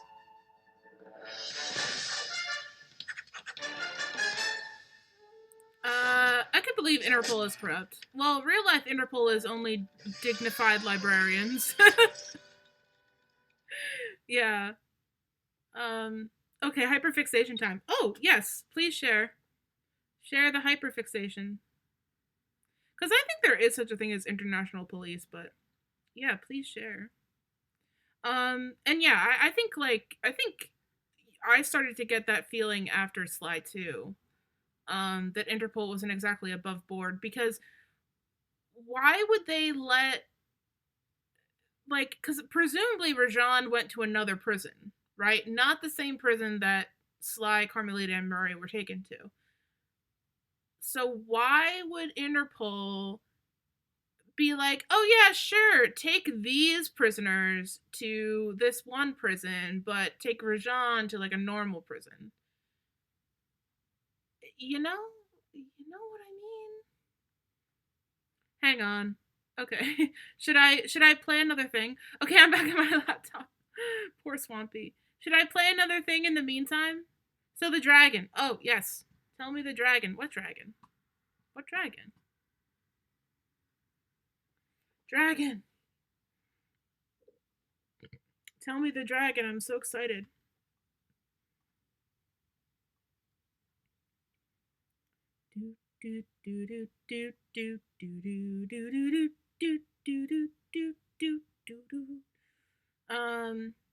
Should I give you some time to tell? Okay. The dragon boss, Carmelita boss, should have been the final boss, with Penelope as a fake damsel in distress. Ooh. Ooh. I'm guessing that's like in the gameplay.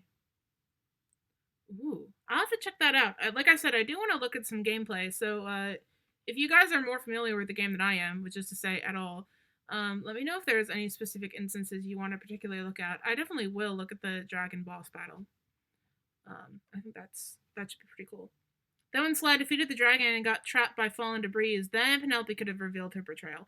Oh, I see. That would have been cool. I can understand that now. I haven't seen the Penelope betrayal scene, but yeah, I can definitely understand how that would have been cooler.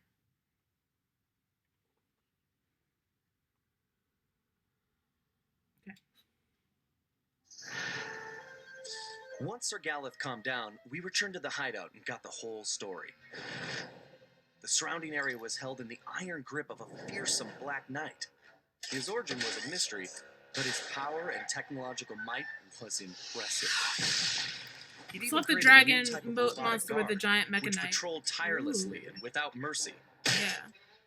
Galeth had been captured when he tried to take on these guards single-handedly. Whoa. Oh, rip. Poor Galeth. Bentley searched every criminal database in existence, but couldn't find a thing. All we had were more questions. Had Le Paradox somehow made an ally from this time period? And how had this Black Knight managed to create those mechanical monsters? When we explained to Sir Galeth who we really were, I don't know if he believed us or not. But it didn't matter. He just started ranting about taking the fight to the enemy and restoring the Cooper honor. Needless to say, the guy was a little intense. What? Okay, first of all, I'm dying at Gallus like buff legs. Fuck. Second of all, you really are gonna nail the guy for being intense? Really, Sly? You really do that? Until we figured out what was going on. Never skip leg day. Never skip arm day, my dudes. I could see we were gonna have to keep him on a short leash. Oh, it's just his pants. Okay. It's just like his poopy pants. But he looks like so buff. Oh my god. Alright. The art style, man. He has pants? He does. When to the hideout, he crawled into his shell and wouldn't come out. Nobody could blame him. Penelope may have betrayed our friendship and trust, but she betrayed Bentley's heart. I knew he blamed himself for the whole predicament, but it wasn't his fault. Everyone took turns trying to coax him out, but nothing worked. I'm In the to end, shake it the seemed that shell. Bentley would have to come back to us on his own. Unfortunately, we couldn't wait around. We had a villain to take down, with or without Bentley's help. And this time, it was personal. Aww. So sad. Oh. Oh no. I'm so sad. I'm sad for Bentley. No. We contacted Dimitri, who started in about sandstorms and camel spit. Well, we finally deciphered enough to realize it was my ancestor Salim Al-Kupar who was in trouble now. Which meant we needed to get to ancient... You may be sad, but I rejoice. No, I feel bad for him. It's so sad to lose somebody you thought you loved. But yeah, no, I know that the turtle fucker is like, yes. I'm sad that they did Penelope dirty by making her a villain. Yeah, like I said, I haven't seen the betrayal thing, so I definitely do want to take a look at that. I'm guessing that's a game cutscene. So I definitely do want to take a look at that one. But yeah, I don't know. I mean, I can understand sort of like why she would have done it, maybe. But it does seem like a very weird about face. I will say that much. Um yeah, I wish this entire game had been written better, to be honest. Turtle Fricker is yes, he's single again. Yeah. We all know your opinion on it, Swampy. Arabia on the double. This time, Carmelita provided the solution. Before the Paradox grabbed her back at the museum, she'd managed to pocket a gold coin as evidence. And our luck held, as it turned out the antique gold piece was exactly what we needed. So does it destroy the thing? As we prepared to leave, everyone was keeping an eye on Bentley. He downplayed his heroics and refused to acknowledge that he'd saved us all. I sensed a new confidence in him, which I guess had come from finally confronting his personal demons. He'd been through so much, but when it really mattered, he bounced back stronger than ever. I was sure about two things. I couldn't be more proud of Bentley, and we were going to need every ounce of his newfound strength to take down the Paradox. Yeah! Go, Bentley, go!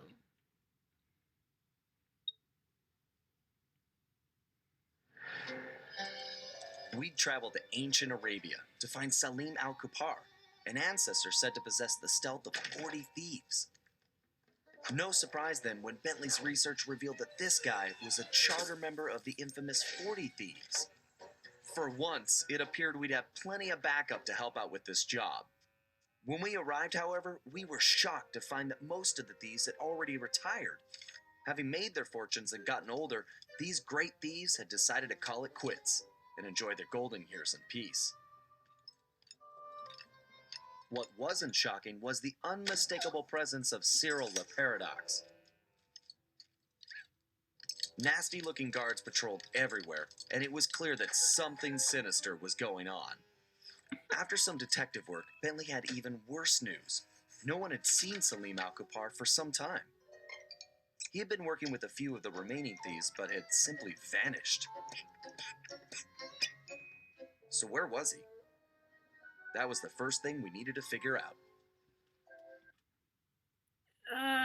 Oh wait, I'm missing stuff in chat. Hold on. They used the katana to get to Japan, right? Yes, they did. So I was wondering if the stuff like disappears and gets disintegrated when it gets used, or if it's just recycled. His tail isn't the right color. Whose tail? Sly's or Salim's? Salim is like purple, which is really weird. That's like a really weird choice. I just noticed the tail too. Crayon Murray! Salim's. Let's take a look.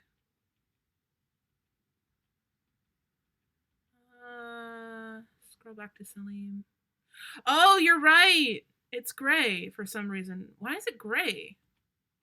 Why is he purple? Anyway. These, but had simply vanished. His tail is gray when he's So purple. where was Yeah, he? I see that. That was the first thing we Yeah, needed to figure that's out. weird. That's a weird animation error. Yeah, they still had the katana when they were in Cowboy Times. Oh, okay, I see. I didn't know that. So I don't know the game. So. Rip. Rip me. 40 Thieves. Aladdin and the 40 Thieves. I really should know the game better before I decide to critique it and rip it all to hell, huh? Back at the hideout, introductions went quickly as Salim stuffed his face. He told. See, there it is again. What the fuck? That like negative tone. Hold on. Back at the hideout, introductions went quickly as Salim stuffed his face. See? What is that? Okay. They still have 69 thieves. Oh boy. He told us about his problem. Some new player calling herself Miss Decibel had rolled into town and started throwing lots of money around. It didn't take a genius to figure out who the time-traveling lieutenant was here. Salim is retired, gosh darn it. Let him sleep. It's true, right? Like he was going to retire, right? That was kind of the deal. Salim and the 3 remaining thieves had decided to pull one last heist before disappearing into retirement. Miss Decibel being the target. Of course, with her technology, she had easily captured his thief brothers, and Salim had been trying to come up with a plan to free them ever since. Bentley uncovered some interesting background information. Miss Decibel had come from a wealthy British family. Her true love was classical music.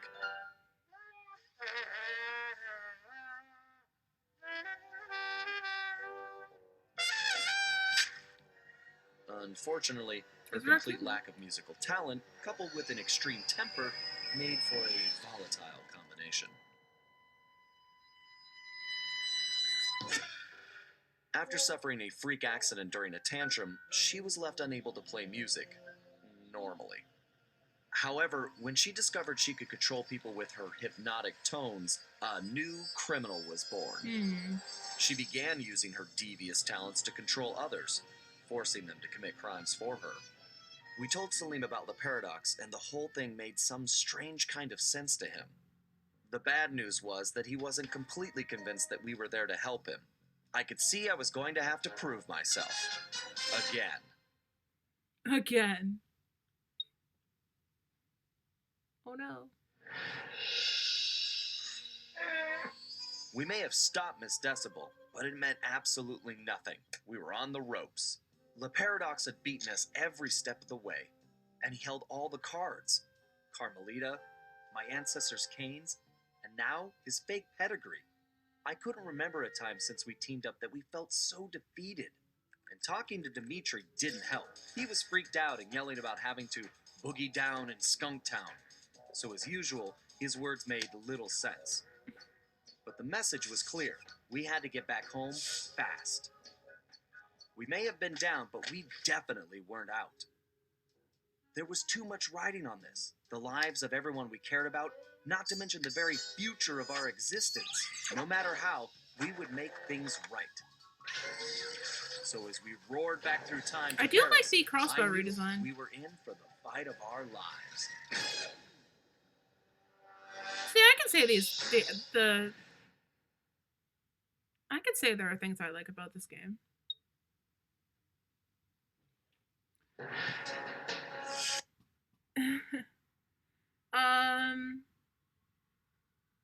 Defeat Sly 2. Yeah. I would say that. I would say Bentley felt pretty defeated during that. I don't care if you know, but color inconsistencies are a weird common thing in Thieves in Time. Yeah, I've kind of gotten that idea, especially since Carmelita's tail appears to be completely upside down. Same, the crossbow is cool. Yeah, it is. We'd finally made it home to Paris, only to find a place we hardly recognized. It was obvious Le Paradox was now in control, since his face covered the city like a bad rash. Ugh. The only positive was that Bentley was able to dig up a lot of dirt, including the fact that Le Paradox was from a family of thieves himself. And then we made a major discovery. I knew that my dad's heist of the world's largest diamond had made him a legendary thief, but what I never knew was that Le Paradox's father had planned to steal it first, and frame my dad for the crime. Only he was a little too slow. Yeet! He got himself caught instead. With his father gone, the Paradox had no one to teach him the family business, and after a string of failed jobs, he wound up in prison too. It was here, ironically, that he finally got his criminal education. After his release, the Paradox maintained the appearance of a law-abiding citizen. In reality, he used his prison contacts to form his own syndicate and began masterminding heists worldwide. These days, he traveled the globe as a billionaire art collector, while his real business was the trafficking of priceless stolen treasures. Clearly, he blamed the Coopers for his family's past misfortunes, and his plan was to wipe us out completely. I had to find a way to stop it, but first, I had to rescue Carmelita.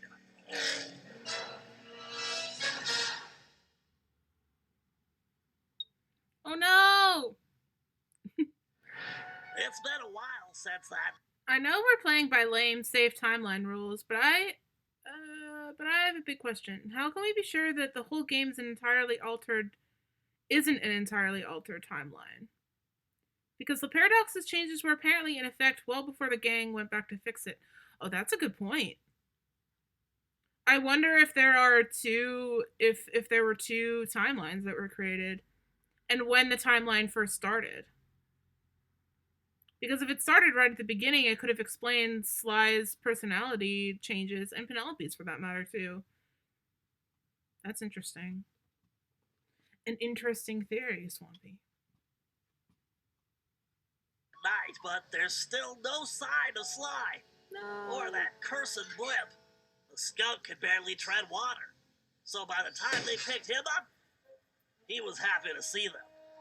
Word is he earned a special cell in solitary confinement, where the only thing he'll be collecting from now on is gray hair.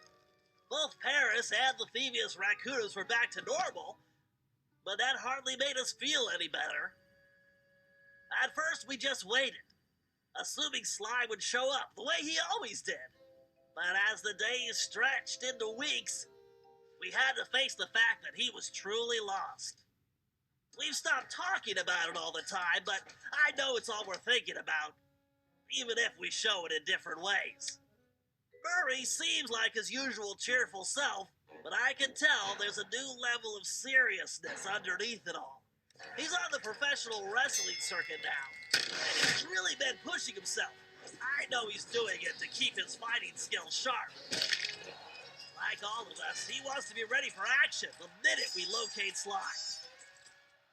Carmelita returned to Interpol, where she threw herself into her work, busting criminals at a record pace. She's been so busy, I haven't seen her for a while now. My sources tell me she's conducting her own investigation into Sly's whereabouts. Out of everyone, I think she took his disappearance the hardest, even if she never shows it. At least not in public. As for myself, I continue to search. Even using all my technology, I haven't found a clue. The time machine is no help since we need to know where Sly was for that to work. I get discouraged sometimes, but I'll never give up. Because I know Sly's out there, and I know that wherever he is, we will find him. Wee. All right. Well, that's that, I guess. Oh, there's like more, I guess. No. Because how much was changed? What stayed intact? Yes. Yeah. That's interesting. This cliffhanger ending makes me so depressed. I know. I know. It's because there's only the credits. Wait, does the credits tell you anything? No, right? It just tells you what happened afterwards. It doesn't give you any information about Sly. Sad day, sad day. I know. I'm very sad. Very sad too. I don't like the cliffhanger. Hmm. Should we look at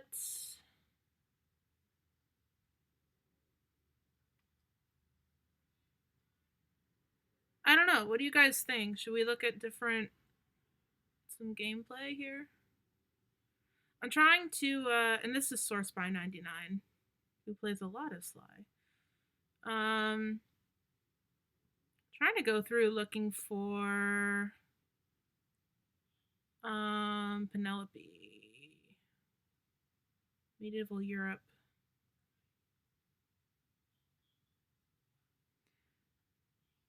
I like the new career choice for Murray. I feel like it should have been an avenue taken after Sly 3 instead of the racing circuit. I guess, like, he was into cars. I guess that was kind of from the first game. So I guess maybe that's why. I'm down for anything. Right on. The local tavern is named the Slippery Toad. What?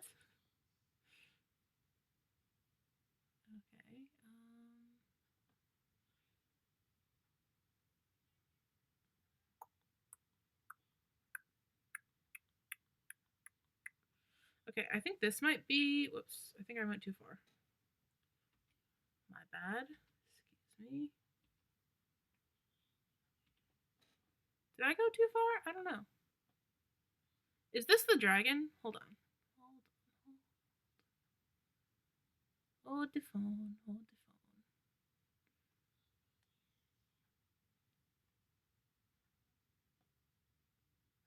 I don't know where the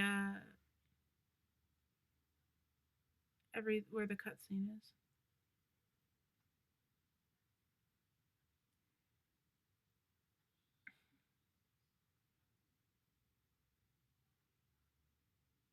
I guess this is the dragon. I guess maybe this is the dragon. Well, your disbelief! Whoa, wait a sec, Gallop.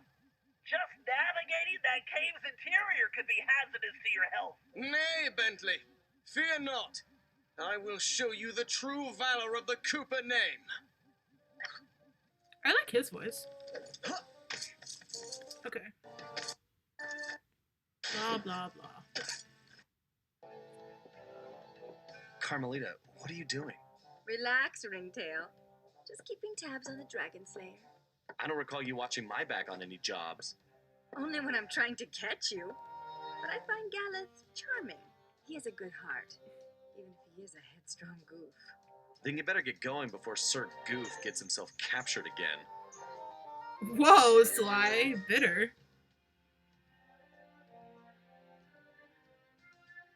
Wow. That's like the most bitter ever. Jesus Christ. Alright. I want to know where the dragon is. That's it.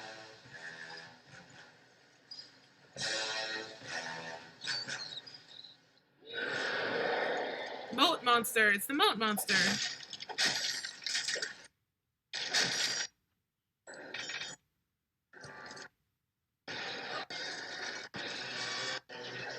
Wait, I wonder. Hold on a second. I wonder if I can find the in-game cutscenes.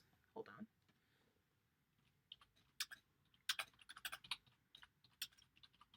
That'd be easier than looking for that. Let's find out. Oh, so this is the don't be a thought, Sly. So this is the dragon, the first boss of the level before Penelope's reveal. Oh, or the moat monster, she calls it. But I feel this should have been the final boss with Penelope secretly controlling it until it's destroyed. Then she reveals herself as a traitor. Oh, I see. So we're in the right spot. I just have to skip the actual battle.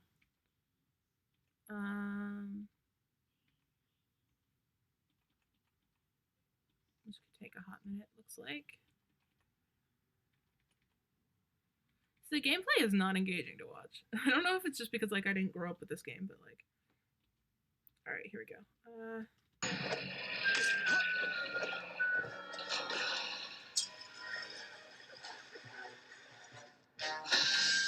Now, foul demon, face the fury of Sir Galeth Cooper!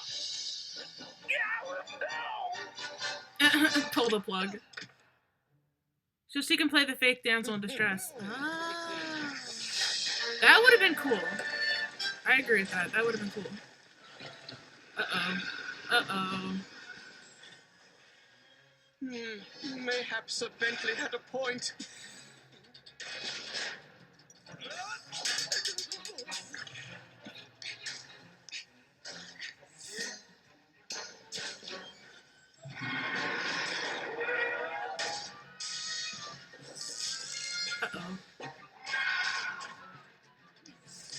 He got eated.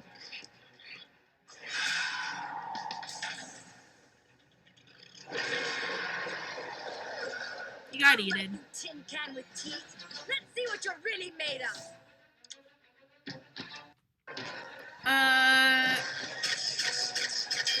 Sir Galeth is pure of heart but dumb of ass. Yeah, that makes sense. Sly is pinned down by the Mecha Knight debris by complete accident. If that didn't happen, then Penelope could have still played the part until a better opportunity arose to betray the gang. Food for thought, because I really want to rewrite this game. Do it! Do it, Swampy. You seem to have a pretty good handle on it and what would make it good. I would love to see somebody rewrite this game with that sort of passion. Meanwhile, my AU just ignores it. My AU is just like happy fun, fluffy times. And lots of angst. Because that's the way that I write stuff. Oh, there we go. Got it. I want to see the Penelope reveal. That's what I want to see. That's all I care about right now. Oh, alas and alack, I feel as though I have been ground into sausage. Are you hurt, Sir Galeth? Methinks I am still whole. I thank you, milady, but must confess, rescue by a fair damsel wounds me deepest. I think I understand. What do you say we make this our little secret? I would be thrice grateful and in your debt. What a fair and gracious maid you are, Carmelita. She's simping for him. She's simping for him now. That's what it is. Job complete. But alas, I am too pure of heart and dumb of ass. Alas and alack, I am pure of heart and dumb of ass. Sounds about right there. I just want to see the Penelope. Wait, what is Sly? Sly's idle animation. It's just like sleeping. I love his idle animation. It's cute. Okay, whatever. Shut up. Can we? I want to know what Bentley's. I want to know what Penelope already.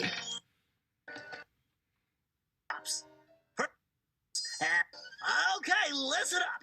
We need to hit the Black Knight where it hurts. And that means taking down the operations he set up in the village shops. Oh, blah, blah, First blah, up, Bentley. hurry, you'll need to visit the tavern. Sorry, big guy, no time for snacks. The tavern has been converted into a fuel production facility for those robotic... I thought about making a Sly Cooper comic that involves a Sly Fox fan kid, but I'm not good at writing. Aww. I'm not good at drawing. I think otherwise, mine would not have made a great fan comic, actually. I lied. My AU would not make a good fan comic, I don't think. Mine is too full of angst. This plastic suit is so... Oh, wait. Ooh. This plastic suit is so hot. I need some air. Oh. Much better. I can barely think in that thing. It's not possible. Phew, that thing's almost as stuffy as Bentley. Rude. But why would she... If only Bentley hadn't been brainwashed by Cooper's honorable thief nonsense, we could have made billions in weapon design. The two most brilliant minds on the planet working together. We could have owned the world. But no matter. Once Cooper's out of the way, he'll see things my way. Poor Bentley. He's kind of cute when he's being dumb. I think I'm going to be sick. Alright, so now that I've seen that, I'm assuming that there's an explanation sort of thing for her whole reasoning. That's only part of it.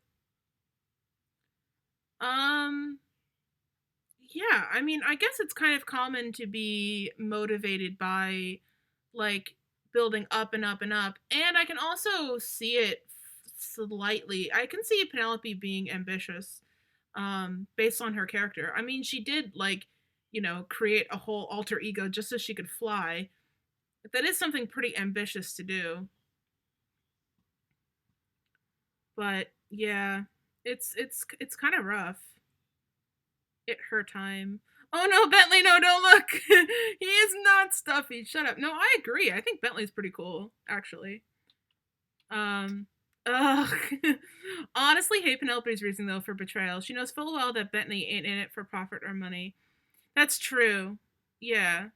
But she thinks he's brainwashed, I guess. Which is ironic considering a lot of people think that Miss Decibel had something to do with Penelope's involvement. Shell, it wouldn't come out. But she betrayed Bentley's heart. I knew he blamed himself for the whole predicament. But it wasn't his fault. Get inside? We'll have to improvise. Sounds good to me.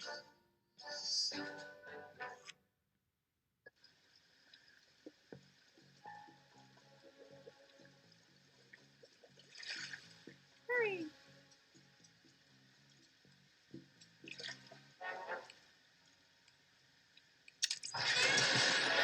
Press the circle button to detonate. Okay. Cool. Jumping. Thank you. Thank you, Carmelita Montoya. Everybody knows that, though. Shut up.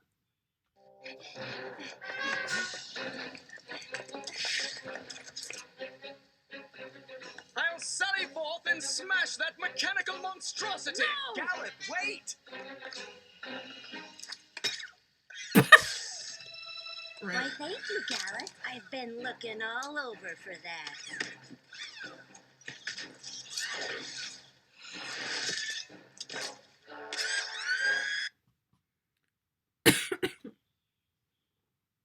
A better take would have been her teaming up with the Paradox because she missed out on the adventures with the Cooper gang since Sly retired immediately after the Cooper Vault, and Bentley wasn't interested in doing any more heists without Sly. That makes sense.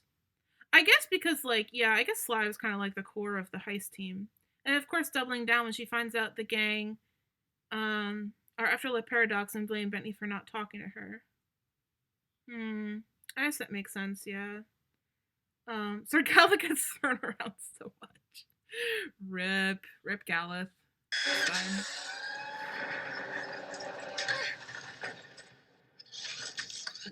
Why push him forward? Why not pull him back? I guess for that. I guess the boss battle. It's the boss battle. I don't think so.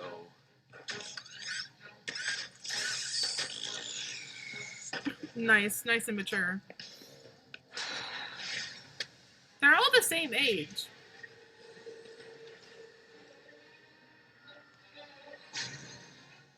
And this is why, see, okay, their behavior is why I think they're all young, right? There is no way, Sly and Carmelita were, suspicious of or Carmelita was suspicious of Sly for, 20 years. There's no way. Not even two. Not even two. I give it a year at best. And their behavior. This is the way that only kids would behave. Young adults.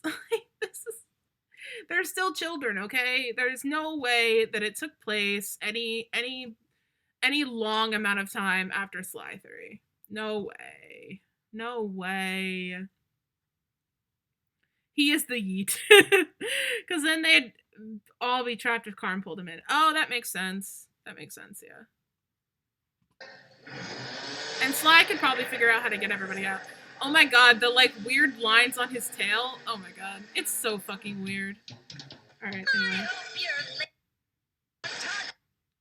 Sly gets trapped, whatever. It's fine. It's the boss battle. Wait, what? It's over there. Hey, Penelope! I saw some rust spots over there. Oh my god.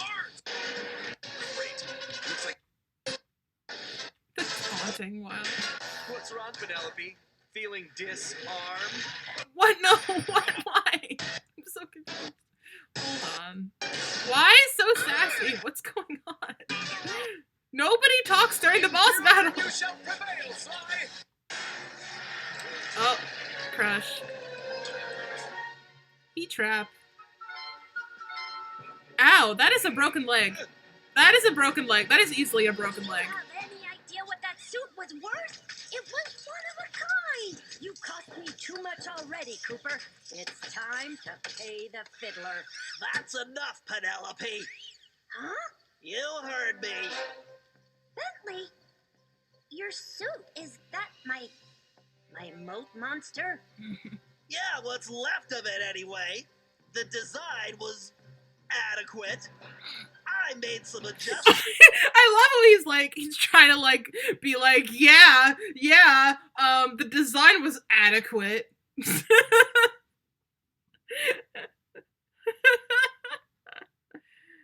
If this wasn't a kid's game, Penelope would have flipped the bird. Oh yeah, before she went in. Yeah, absolutely. Let Penelope say fuck. You can add one fuck to the entire Sly universe. Where do you put it? Let Penelope say fuck. Sly 4. Sly gets bonked.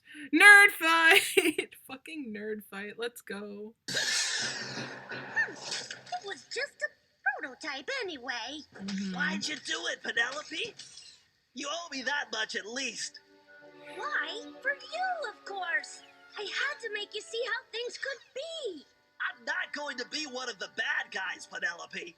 Huh, bad guys? That's kind of funny, Bentley, seeing as how you work for a thief. But you know the most valuable thing Sly ever stole? Your potential. Together, we could change the world, but you're still chasing after honor for chump change. When are you gonna wake up? So you sold out to La Paradox for the money?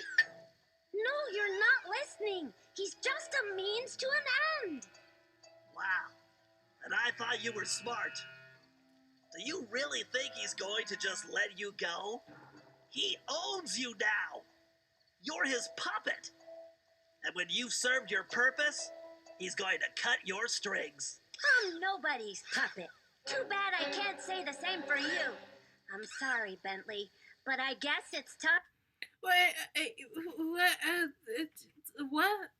I understand what you mean about the reasoning now. It doesn't make any sense. Because, really, your puppet, Bentley's a puppet, that doesn't make any sense. Doesn't make any sense at all. Because, Bentley could have been, the gang split. Bentley could have been doing anything. Honestly, Bentley could have been doing anything. And, just because he didn't want to be a weapons tech, who wants to be a weapons tech? Who wants to help the world go to war? Do you know what I'm saying? I don't understand to see what Swampy was talking about now, I don't understand the reasoning. Girls, you're both pretty. Can I go home now? Oh my god. I don't work for him. He's my side hoe. Oh god, I don't do Cooper shipping. I don't do Cooper shipping. To me, they're like brothers. I don't do Cooper shipping. I don't hate people who do. It's just I'm personally not into the Cooper shipping. You work for a thief. Penelope, he is a thief. Sly works under him if you think about it. No, Bentley, no solid plans. No, exactly. That's the thing. It's I think really if Sly 2, the whole Contessa thing showed is that Bentley is the one who masterminds a lot of things. Masterminds a lot of the heists. Maybe Sly picks things to do and has some insights about where to go and what's fake, and maybe he has some sway over what they do and don't do. But really, if you think about it, Bentley is the one who makes all the plans and has all the gadgets and does all the things. It's Sly is a field man. Didn't they establish that in Sly 3 when Bentley was he's just a field man? I mean that's kind of reductive to Sly, but that is really what he is at the end. He doesn't really make a lot of the plans or anything like that. He can think on the fly, but I don't think he's good about thinking about it beforehand. Penelope knows he's right. She's shifting blame. Oh, that's a good point. That's true. Yeah, I get it, Chief. Sly breaks plans when he prioritizes the gang's safety over success. Yeah, exactly. That's the thing. It's like I think Sly is good at thinking on his feet, but I don't think he could like make a plan from the start the way that Bentley could. Do you know what I mean? Like I think he could make a good plan. It's just like I think like it would be very vague. It wouldn't be like it wouldn't be like here's the things that we need to do. If Sly was in charge of like doing the heist, it would be like making plans for the heist. It would be like, okay, we got to steal the thing. How do we do that? I don't know. I'm gonna go in and wing it. Like that's what would happen. So yeah, for sure, for sure. Time to make this breakup official. Penelope, wait! We don't have to do it like this! Oh, I think we do. It's time to cut some strings for good. Whoa, that honestly went from like 0 to 100 in like no time. Oh my god. Is there an ending cutscene for that? Or is it just the cinematic?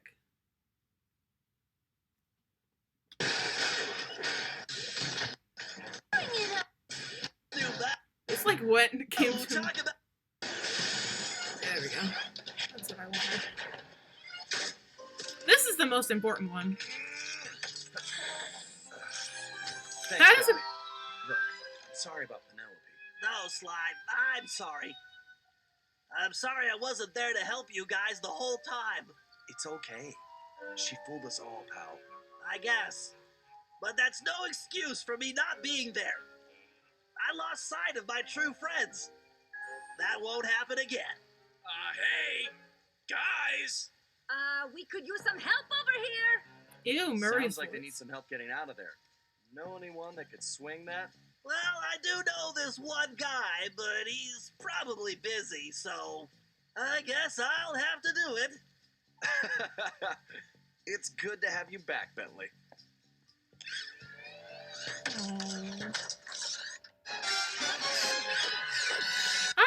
Yeah, it's Bentley's definitely overcompensating in his dialogue. He's like, "No, it's my fault." Like, see, the thing is, like, I do honestly relate to Bentley so much. I have like some relation to Sly, obviously, because I'm good at writing his character, and I do like self project onto him.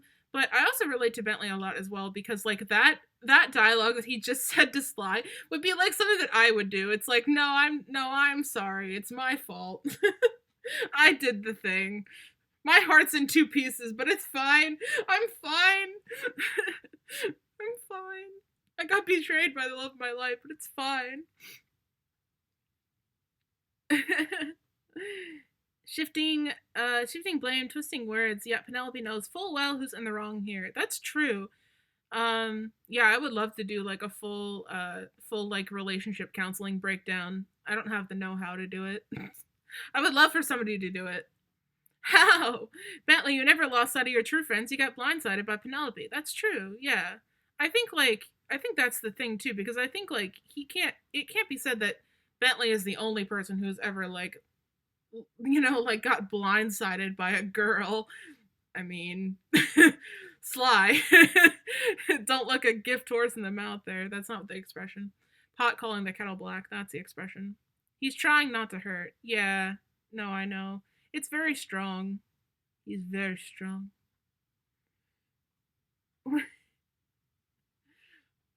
It's bad writing all around. I agree. I agree that it's bad writing. I'm trying to think if there's any other like boss battles or anything that I want to look at. Oh, I wanted to look for this. Game movie. Yeet.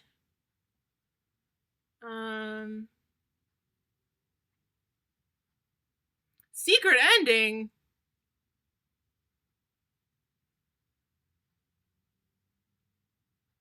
Secret ending. Secret ending. Secret ending.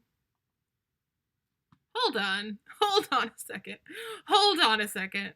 Hold on a second. Secret ending? The epilogue to this episode in Sly's words, the complete cover to how Bentley really feels. Yeah. Whack. And it hurts when you actually look past the face value. Yeah. Oh, Sly. What is the secret ending? What is the secret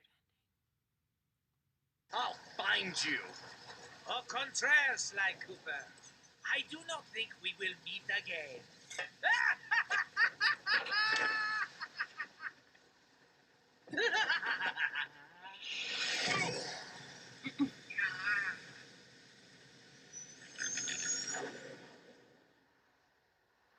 I just want to know what counts as the secret ending.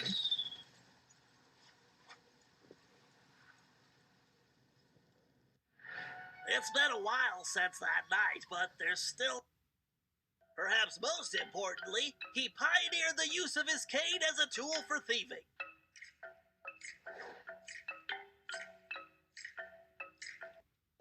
He began a new career in mates. Of the Maybe that is the secret ending. Recently, however, I've been receiving mysterious postcards. Why is she still sending him postcards? Salim Al lucrative numbers. Sybil decided management good behavior. I just want to know if there's a secret ending or if that was the secret ending. The new line of fashion wear. Because that is possible. It's called Disco Diver. And everything was to be completely odor-proof. I suppose that's good for the guards, since he's going to be living there for a very long time.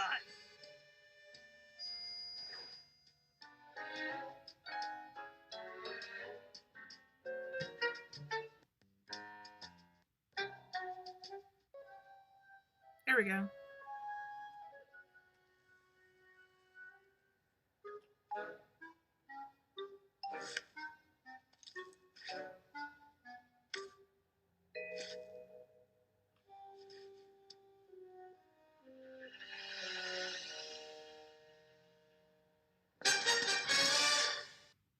Oh. Ancient Egypt.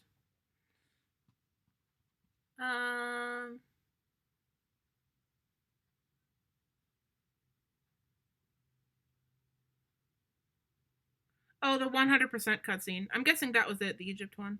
Getting hit by that plane could have been a lot worse. Ooh. So I don't like how the Paradox lives. Every big boss in Sly games dies. The plane should have taken him out. That's true. I guess maybe they wanted to like leave the Paradox alive for the next game. But I do agree that like I think the ending, I think Sly getting trapped in ancient Egypt was kind of the way to kill Sly off without killing him off. So it's really weird that they like that, especially because like it seems like Sony doesn't want anything to do with Sly. Actually, I have a theory about it. I've been meaning to make a Tumblr post about it, but I haven't had a chance to yet. So it's fresh in my mind. So I'll talk about it if you guys are interested in what I think is some tea here. Taunting him, maybe. So this is Ancient Egypt, a cut level that Sanzaru planned to be an epilogue DLC. That would have been so cool. But then Facebook bought them. Well, so they couldn't do it. Oh no! Yes. Okay. Here's my theory.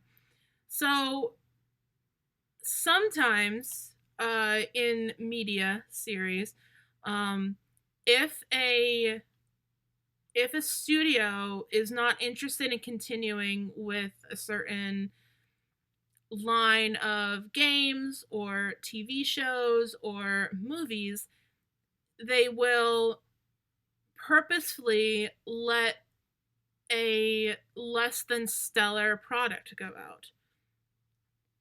And I personally think that's what happened with Thieves in Time.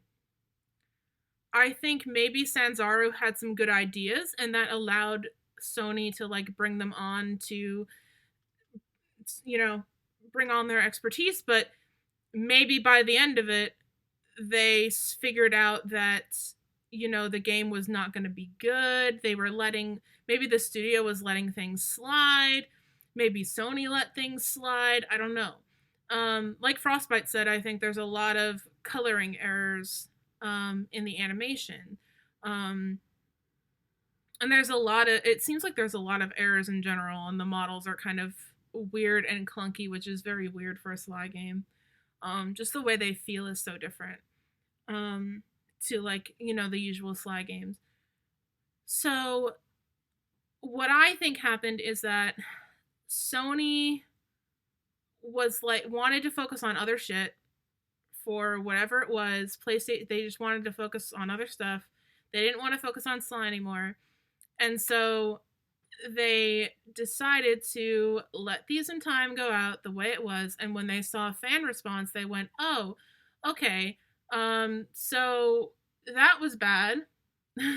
That was terrible. But that means that we don't need to do anything more with Sly because the fans won't buy another game. And the minute that fans are like, no, we want another game, we want to know what happened, they're like, well, you didn't do that well, you didn't buy Thieves in Time, you're not saying that Thieves in Time is great, you don't like Thieves in Time, so why should we make another game for you?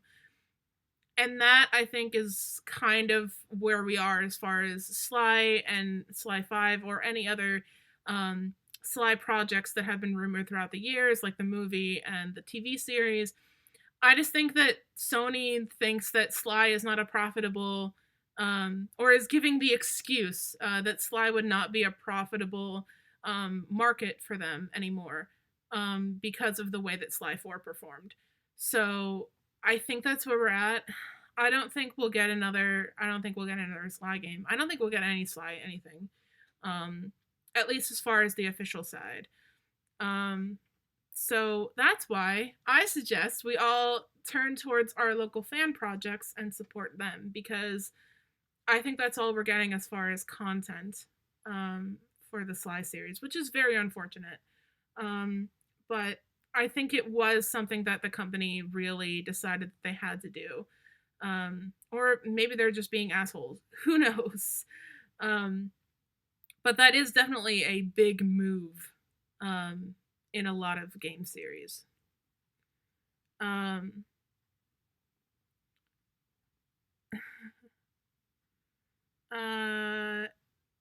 models are also the wrong color sometimes, yeah. My theory for Egypt is that Sly is dead, like Body at the bottom of the water dead. And his spirit is in ancient Egypt to be judged whether he deserves to go back to Paris or if the timeline is too torn up for Sly to come back. Oh, wow.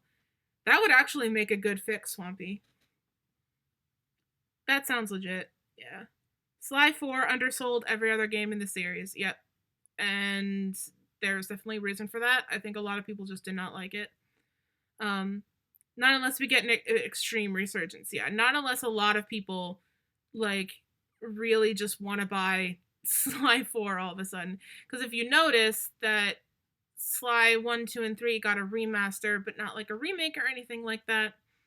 So yeah, I think that's it. Bangs head against table. Yeah, no, that is unfortunately like it is really unfortunate, but that is kind of like a thing. I'm just gonna keep it on this screen for a minute, just so you guys don't have to look at my YouTube recommendations. But yeah, no, I think that really is what happened with Sly 4. So yeah, that's kind of unfortunate, and that's kind of where Sony is as far as Sly in general. I blame the underselling to them splitting up the game between PS Vita and PS4. Yeah, it's yeah, I would definitely say that that's probably part of it. And again, I think that was a big strategy of theirs. I think they just wanted to kill Sly. And I think they did that in the way that a lot of media companies do tend to kill their characters, which is very upsetting. Or the PSP, PS Vita, or PSP. I'm gonna keep notes for my dumb Sly Fox fan kid comic just to spite Sony now. Do it, Frostbite. I would love to see your fan kid. As you guys probably know, since you probably follow me on Tumblr, otherwise why would you be here? I also have my own fan kids. So yeah, I've got fan kids for all of them. And yeah. But I still don't like Penelope, so that's why Bentley is single in my the only reason to even prioritize the PSP Vita version was for the secret mask collections. Oh, I see. Interesting. Yeah, it is kind of dumb the way that they split it up. So I can see that now. That's for sure. Sorry, I'm like staring at my phone. Um anyway, um say psych, guys. That's well, we could definitely watch some more cutscenes if there's any other things that you guys wanna see me go over or see me discuss in detail. Since you guys are obviously more familiar with the game than I am, I would love to hear if there's anything that you guys have any have any specific recommendations or whatever for me to go over. Um, because this one looks like a good um you guys might not be able to see that because the way that I've got this cropped. But I've got some good um I've got some good pull-ups of the in-game cutscenes. So if you want me to react to anything, we still got about like half an hour before I typically end stream. Because if you use the camera feature on the Vita copy, then you can find all the secret mask hidden among the game. Oh, interesting. Oh, I wanted to ask, how do you feel about Le Paradox? Just general thoughts and stuff. Did you like the romantic tension between Sly and Carmen in this game? I don't think I've seen enough of it to. I'll answer the second question first because I feel like that's easier. I don't think I've seen enough of their interactions to judge whether I like it or not. The one little tidbit that I did see, and from what I've heard about the way that Sly and Carmelita behave towards each other, um, I'm stuck between it being like believable for the situation that they're in and also hating it a lot. Um, I think that I think that it's believable. I think that I don't know. I don't know how I feel about Sly being uber jealous or Carmelita being uber flirtatious because I feel like those are sort of outside their characters. Um, but I don't know. I just I don't know how I feel about it. I feel like both of them are very like okay. Let me just start over, reorganize my thoughts here, and kind of collect myself. Um, because honestly, the way that I see both of them, the way that I think that they work together really well, and the reason why I think that they work together really well as a couple or as partners or whatever you want to call it, um, is because they are both kind of like workaholics. They are both kind of focused on their jobs and they kind of have those blinders on whenever there's like something to be done.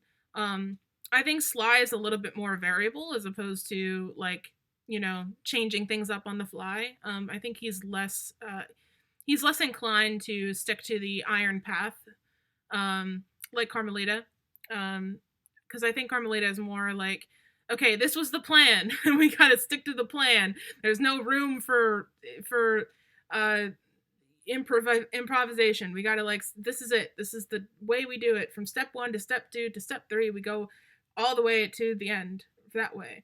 I think Sly is more willing to make allowances for things that go wrong, that sort of thing. He's more willing to think on his feet that way. But I don't know. I feel like it's just a lot. And I feel like with something so serious as a lot of these things, like like ancestry disappearing and with so much just going on, I think personally that the way that I would characterize them is it just being like so stressed out and so focused on like what they have to do in order to get to the end, to get to the to get to the rainbow bridge or whatever the heck you want to call it, that I think that it would be more believable in my mind if they had less problems. I think there could still be some issues coming across with, like, both of them being so focused on the job that they just don't talk about their feelings. I could definitely see a lot of things being left unsaid, um, between them, as far as like I love you and stuff like that. But like, I don't know. I don't know how I feel about Sly being a whiny little baby, especially because like Sly is not emotionally unintelligent. Like, especially after the third game, especially after all of the like character development that he's had, he knows that he fucked up with Carmelita. Like, why are you being so sassy? And why would Carmelita try to hurt him on purpose if she was willing to reconcile with him? I just that that doesn't make sense to me. There's a lot of like this surface level dichotomy. Um but and thinking about their ages, right? So like people in their early 20s, which you guys may be, I think Swampy at least is 22 or something like that. So like people in their early 20s are not as developed and mature as people who are a little bit older. And both Sly and Carmelita are in their early 20s, so there could be some room for this emotional immaturity. Um, but the thing is, like, neither Sly nor Carmelita have really shown a lot of emotional immaturity in other games. Um, so I don't know. I think that it's fine, but I don't like it very much. If that makes any sense. Let me just answer Frostbites, and then I'll answer your other question, Swampy. I wanted to ask, how do you feel about Le Paradox? Just general thoughts. So I think I saw somewhere that Le Paradox is a very good villain for Sly to go up against, because of the whole parallels between them, with the way that Le Paradox is also from a thieving family, and with Sly also being from a thieving family, and the differences between like the way that they treat their um, underlings or friends, depending on who you're talking about. And how Sly is obviously like more of a hands-on kind of person. He's the one who does a lot of the work, um, especially as far as the first game goes. But that's a whole other story. Um, if we get a remake of Sly 1, there are so many things I would change. But um, but as far as that goes, and like so I do kind of consider him to be a good villain as far as that goes. Um, do I think that he's the best in the series? No. Do I think that he's better than Clockwork? Uh, Clockwork definitely could have used more character development, but I think that's partly the fault of the first game, and the fact that he's pretty much dead in the second game. Um, so yeah, I don't know. I think I like Le Paradox's character. I would have loved to see him developed, and I think I don't know. It's a pretty engaging villain, I think, in my opinion. Um, and I think it fits to go up against Sly. Um, so yeah, I think he's a good villain. I definitely have good feelings about him, and the way that he behaves is like very general villainy. So um, I really do appreciate that, at least. Did you think Penelope deserved redemption at the end of the game or next game, or should have gotten a bigger reason for betraying the game? Better reason for betraying the gang. Okay. Here's the thing. Here's the thing about Penelope, and here's the thing that I've kind of like since I've been watching through Sly 2 and Sly 3 recently, because I've been doing a lot of research for fan fiction purposes. um, but the thing the thing about Penelope is I was never sure that I liked the way that she was that the direction that her character went. She seemed very damsel in distress ish, which, as someone else pointed out to me, was very common in 2005 era sort of games. But it wasn't common for the Sly series at all. The Sly series had many a badass lady. I mean, Neela was a badass lady. We had the Contessa, who's a badass lady. We had Miss Ruby, badass lady. I mean, Carmelita. Like, we have tons of badass ladies and ladies who do not need to be defined by being damsels in distress. So I wasn't sure. I didn't like where Penelope's character went as far as Sly 3. Um, and I'm not sure now after seeing Sly 4 if the character development was planned, because Sanzaru did have a hand in doing Sly 3, although probably not a big one considering how much of a mess Sly 4 was. If Sanzaru had a handle of where they wanted to take Penelope's character, it could very well have been more of an act. But here's the thing. I don't know. I don't know how much she deserved anything. If she deserved what happened to her in the game. And I think there's a lot of answers for that. I think there's a lot of ways you could go about that, because I think to answer that question, you first have to answer the question of whether or not you think Penelope deserved to have that happen to her in the first place, deserved to be used in that way by Sanzaru. And do I think that Penelope could be driven by ambition? Yes, I do. Do I think that she resented Sly for holding Bentley back? I'm not sure. I think it's possible that she could have seen Sly's actions at the end of Sly 3 as selfish. Because they kind of are. Sly does do a somewhat selfish thing by abandoning the life that he knew for Carmelita. Of course, his other option was like go to jail for a long time, I'm sure, because he was hit by the thing and had a concussion, as I believe Swampy pointed out earlier. So, of course, like, he wouldn't have been able to run from her. And who knows if she would have given him a head start. I'm sure she would have, but I think, yeah. So it was kind of a selfish decision on Sly's part in order to take that out. And I could see, like, Penelope being angry at him for that. For kind of, like, leaving Bentley and Murray without mooring. Because if you think about it, like, their whole life has been sort of based around the Cooper gang, the thieving and the this and the that. So it would be kind of hard to find your footing after building your identity around that. So I could understand Penelope being angry at Sly for that. Do I think it would be enough to bring her to another team? I don't know. I think whatever Le Paradox was offering her was probably something that she wanted all along.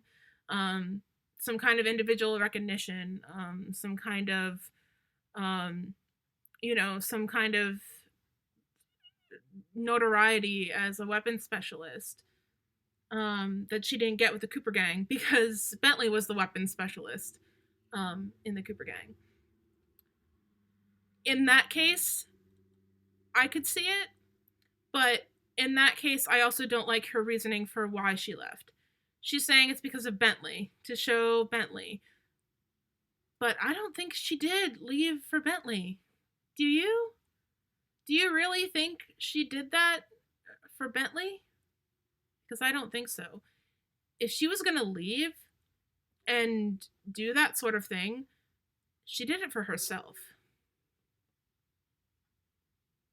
That was a selfish move.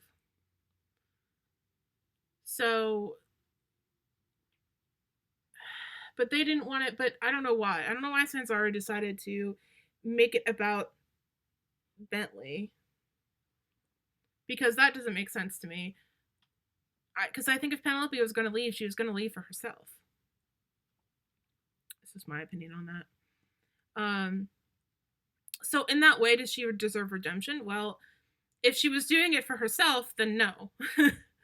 Because she was clearly, so ambitious and so beyond and so willing to do something that, the rest of the Cooper gang didn't want to do, or wouldn't have wanted to do, or couldn't do because of their own like moral code, right? So no, her choosing to do those things for whatever reason it was, for whatever selfish reason it was, which again, I do believe it is a selfish reason. She can say all she wants and she can pass blame all she wants, but it wasn't about Bentley. She left for herself. And that's a selfish decision, and I don't think that deserves to be redeemed. Um, and I think just because of the nature of everything that happened with Penelope and all of that stuff, it's like, I don't know if you can really trust someone, because what they were doing is erasing Sly's history to give Le Paradox a leg to stand on. Well, it's not exactly, I mean, it is kind of murder, but while it's not exactly like, murdering somebody in front of your face, it's like, that is pretty bad, man. Like, how could you trust somebody to come back from that? Do you know what I mean? So, I don't know. As far as that, as far as my understanding of it, no, I don't think she deserves redemption just because of that. um, that's valid. Thank you, Frostbite. Bonked. The Mice and Mechs episode's original boss was a scrap mole gopher character. Ooh, interesting. That would have been interesting. Penelope replaced the gopher character late in planning. Yeah. So, yeah, I mean, obviously, I think it was a, like, snap decision. So I think that's why a lot of it feels disingenuous, but I still stand by it. I don't think if Penelope was ambitious enough to leave the Cooper gang that she did it for anybody but herself. Like, that is a selfish decision. You don't just hurt somebody you love to help them. Do you know what I mean? Like, that doesn't make any sense. Like, you don't hurt somebody you love to help them. you know? Like, it doesn't make any sense to me. But yeah. um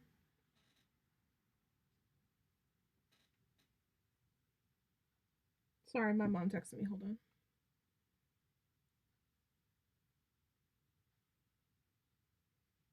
Okay, I don't know what she wants. All right. Sorry about that. It's not important. So I don't know. Do you guys want to, I don't know, discuss anything else? We have like 10 minutes or we could raid somebody.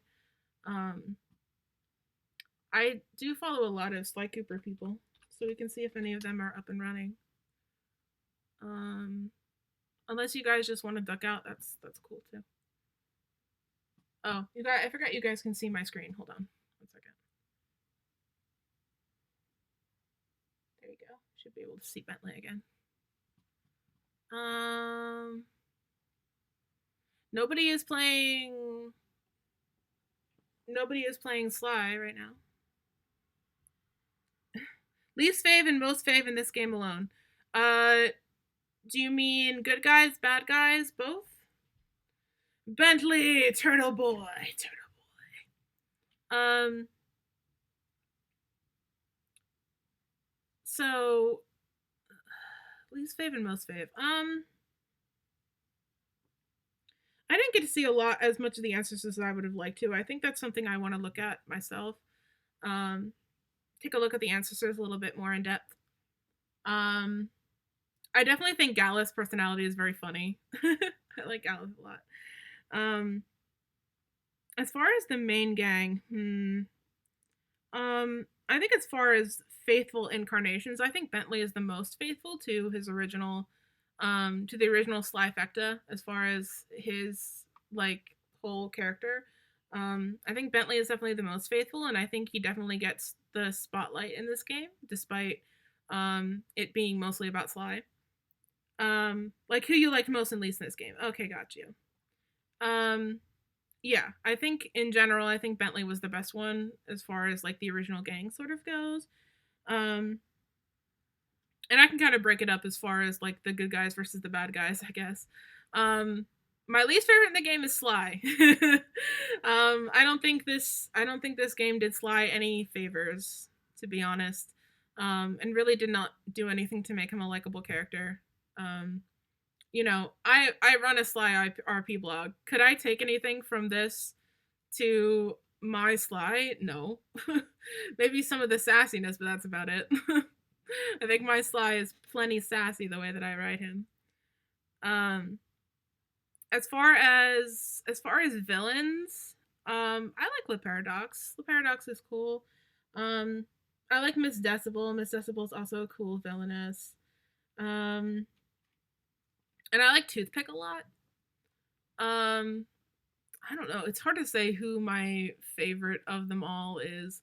I guess I'd have to say Le Paradox because Le Paradox is kind of like the overarching villain of the game, and I do think that's pretty cool the way that it ties it all together. Um, Least favorites. I think I'll have to go with like El Jefe. I think Frostbite said that. I agree with Frostbite because I think they said that he's quite like what do you call it? What did you say? You said like a good word. Um, Generic is not it, but like that's kind of like how I feel about him. He's not like very developed. He's just kind of like a military man. And while it's interesting that he could take over a country with 3 blind mice, I guess it's he's not the best villain. Bland, yes, bland was the word. Yes, yes, indeed. Yeah, he's very bland and uninspired. Yes, that's what you said. Not my Sly, exactly. Hashtag not my Sly. Yeah. So those are my most favorite. These are my favorites and my least favorites, for sure. Yeah. All right. Shall we do a raid?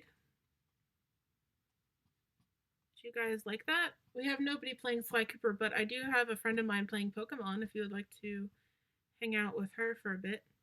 Yee! Alright, let's do it. Yeah, so definitely if you guys liked this, I can definitely do more with it. We can do more of the Sly games. I think that would be pretty dope, don't you think? Um, yes, I do. This is not Jake is playing Sly 2 right now. Ooh, we could raid somebody new, couldn't we? Let's see.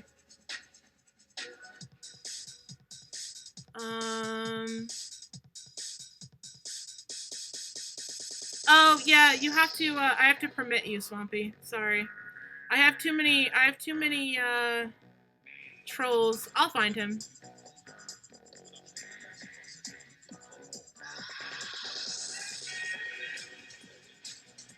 I'm not the kind of person who looks deeply into things, but this is really fun. Oh, great! I'm glad you like it. This is not Jake. All right, let's see. Let's see if I got the right person. Otherwise, I'll permit you to post a link. Swampy, give me 1 second.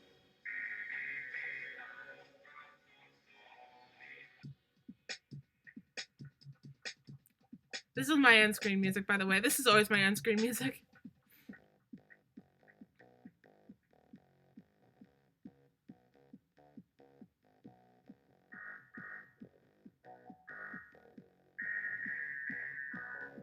I think I found him, but I can't tell what he's playing. Oh, yep, there we go. Playing Sly 2. All right. I'm down for rating somebody new. Let's do it. I think he's speedrunning. Ooh.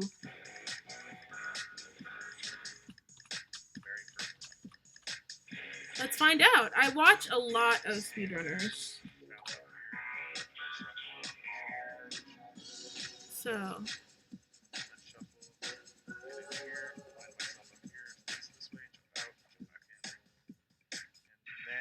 I'm just gonna start that over. Let's go! Let's go! Alright, I've got raid messages for you guys if you want to copy those over. I always like to give my friends a good raid. Do some emotes. If you've got any, you should have some generic Twitch emotes as well to use. And let's give them a good raid, guys. And I'm glad you guys came. I'm glad you guys enjoyed it.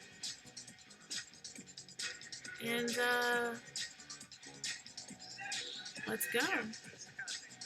Let's go, let's go. I wish to add emotes to my channel soon. Oh, do you stream, dude? I gotta give you a follow. I didn't get how to do raids. Don't worry about it, you're fine. Just come along for the ride. I gotta give you a follow, Swampy. Remind me to do that. Not yet, my streaming program sucks. Alright. Well, I hope to see you streaming soon then. Alright, see you everybody. Never played Sly like this. The speedrun, specifically on this level, really breaks the whole level. This is called a quad jump, where you basically get like 4 jumps off a rope, and you can make it up here. Square boost, ass slide, square boost.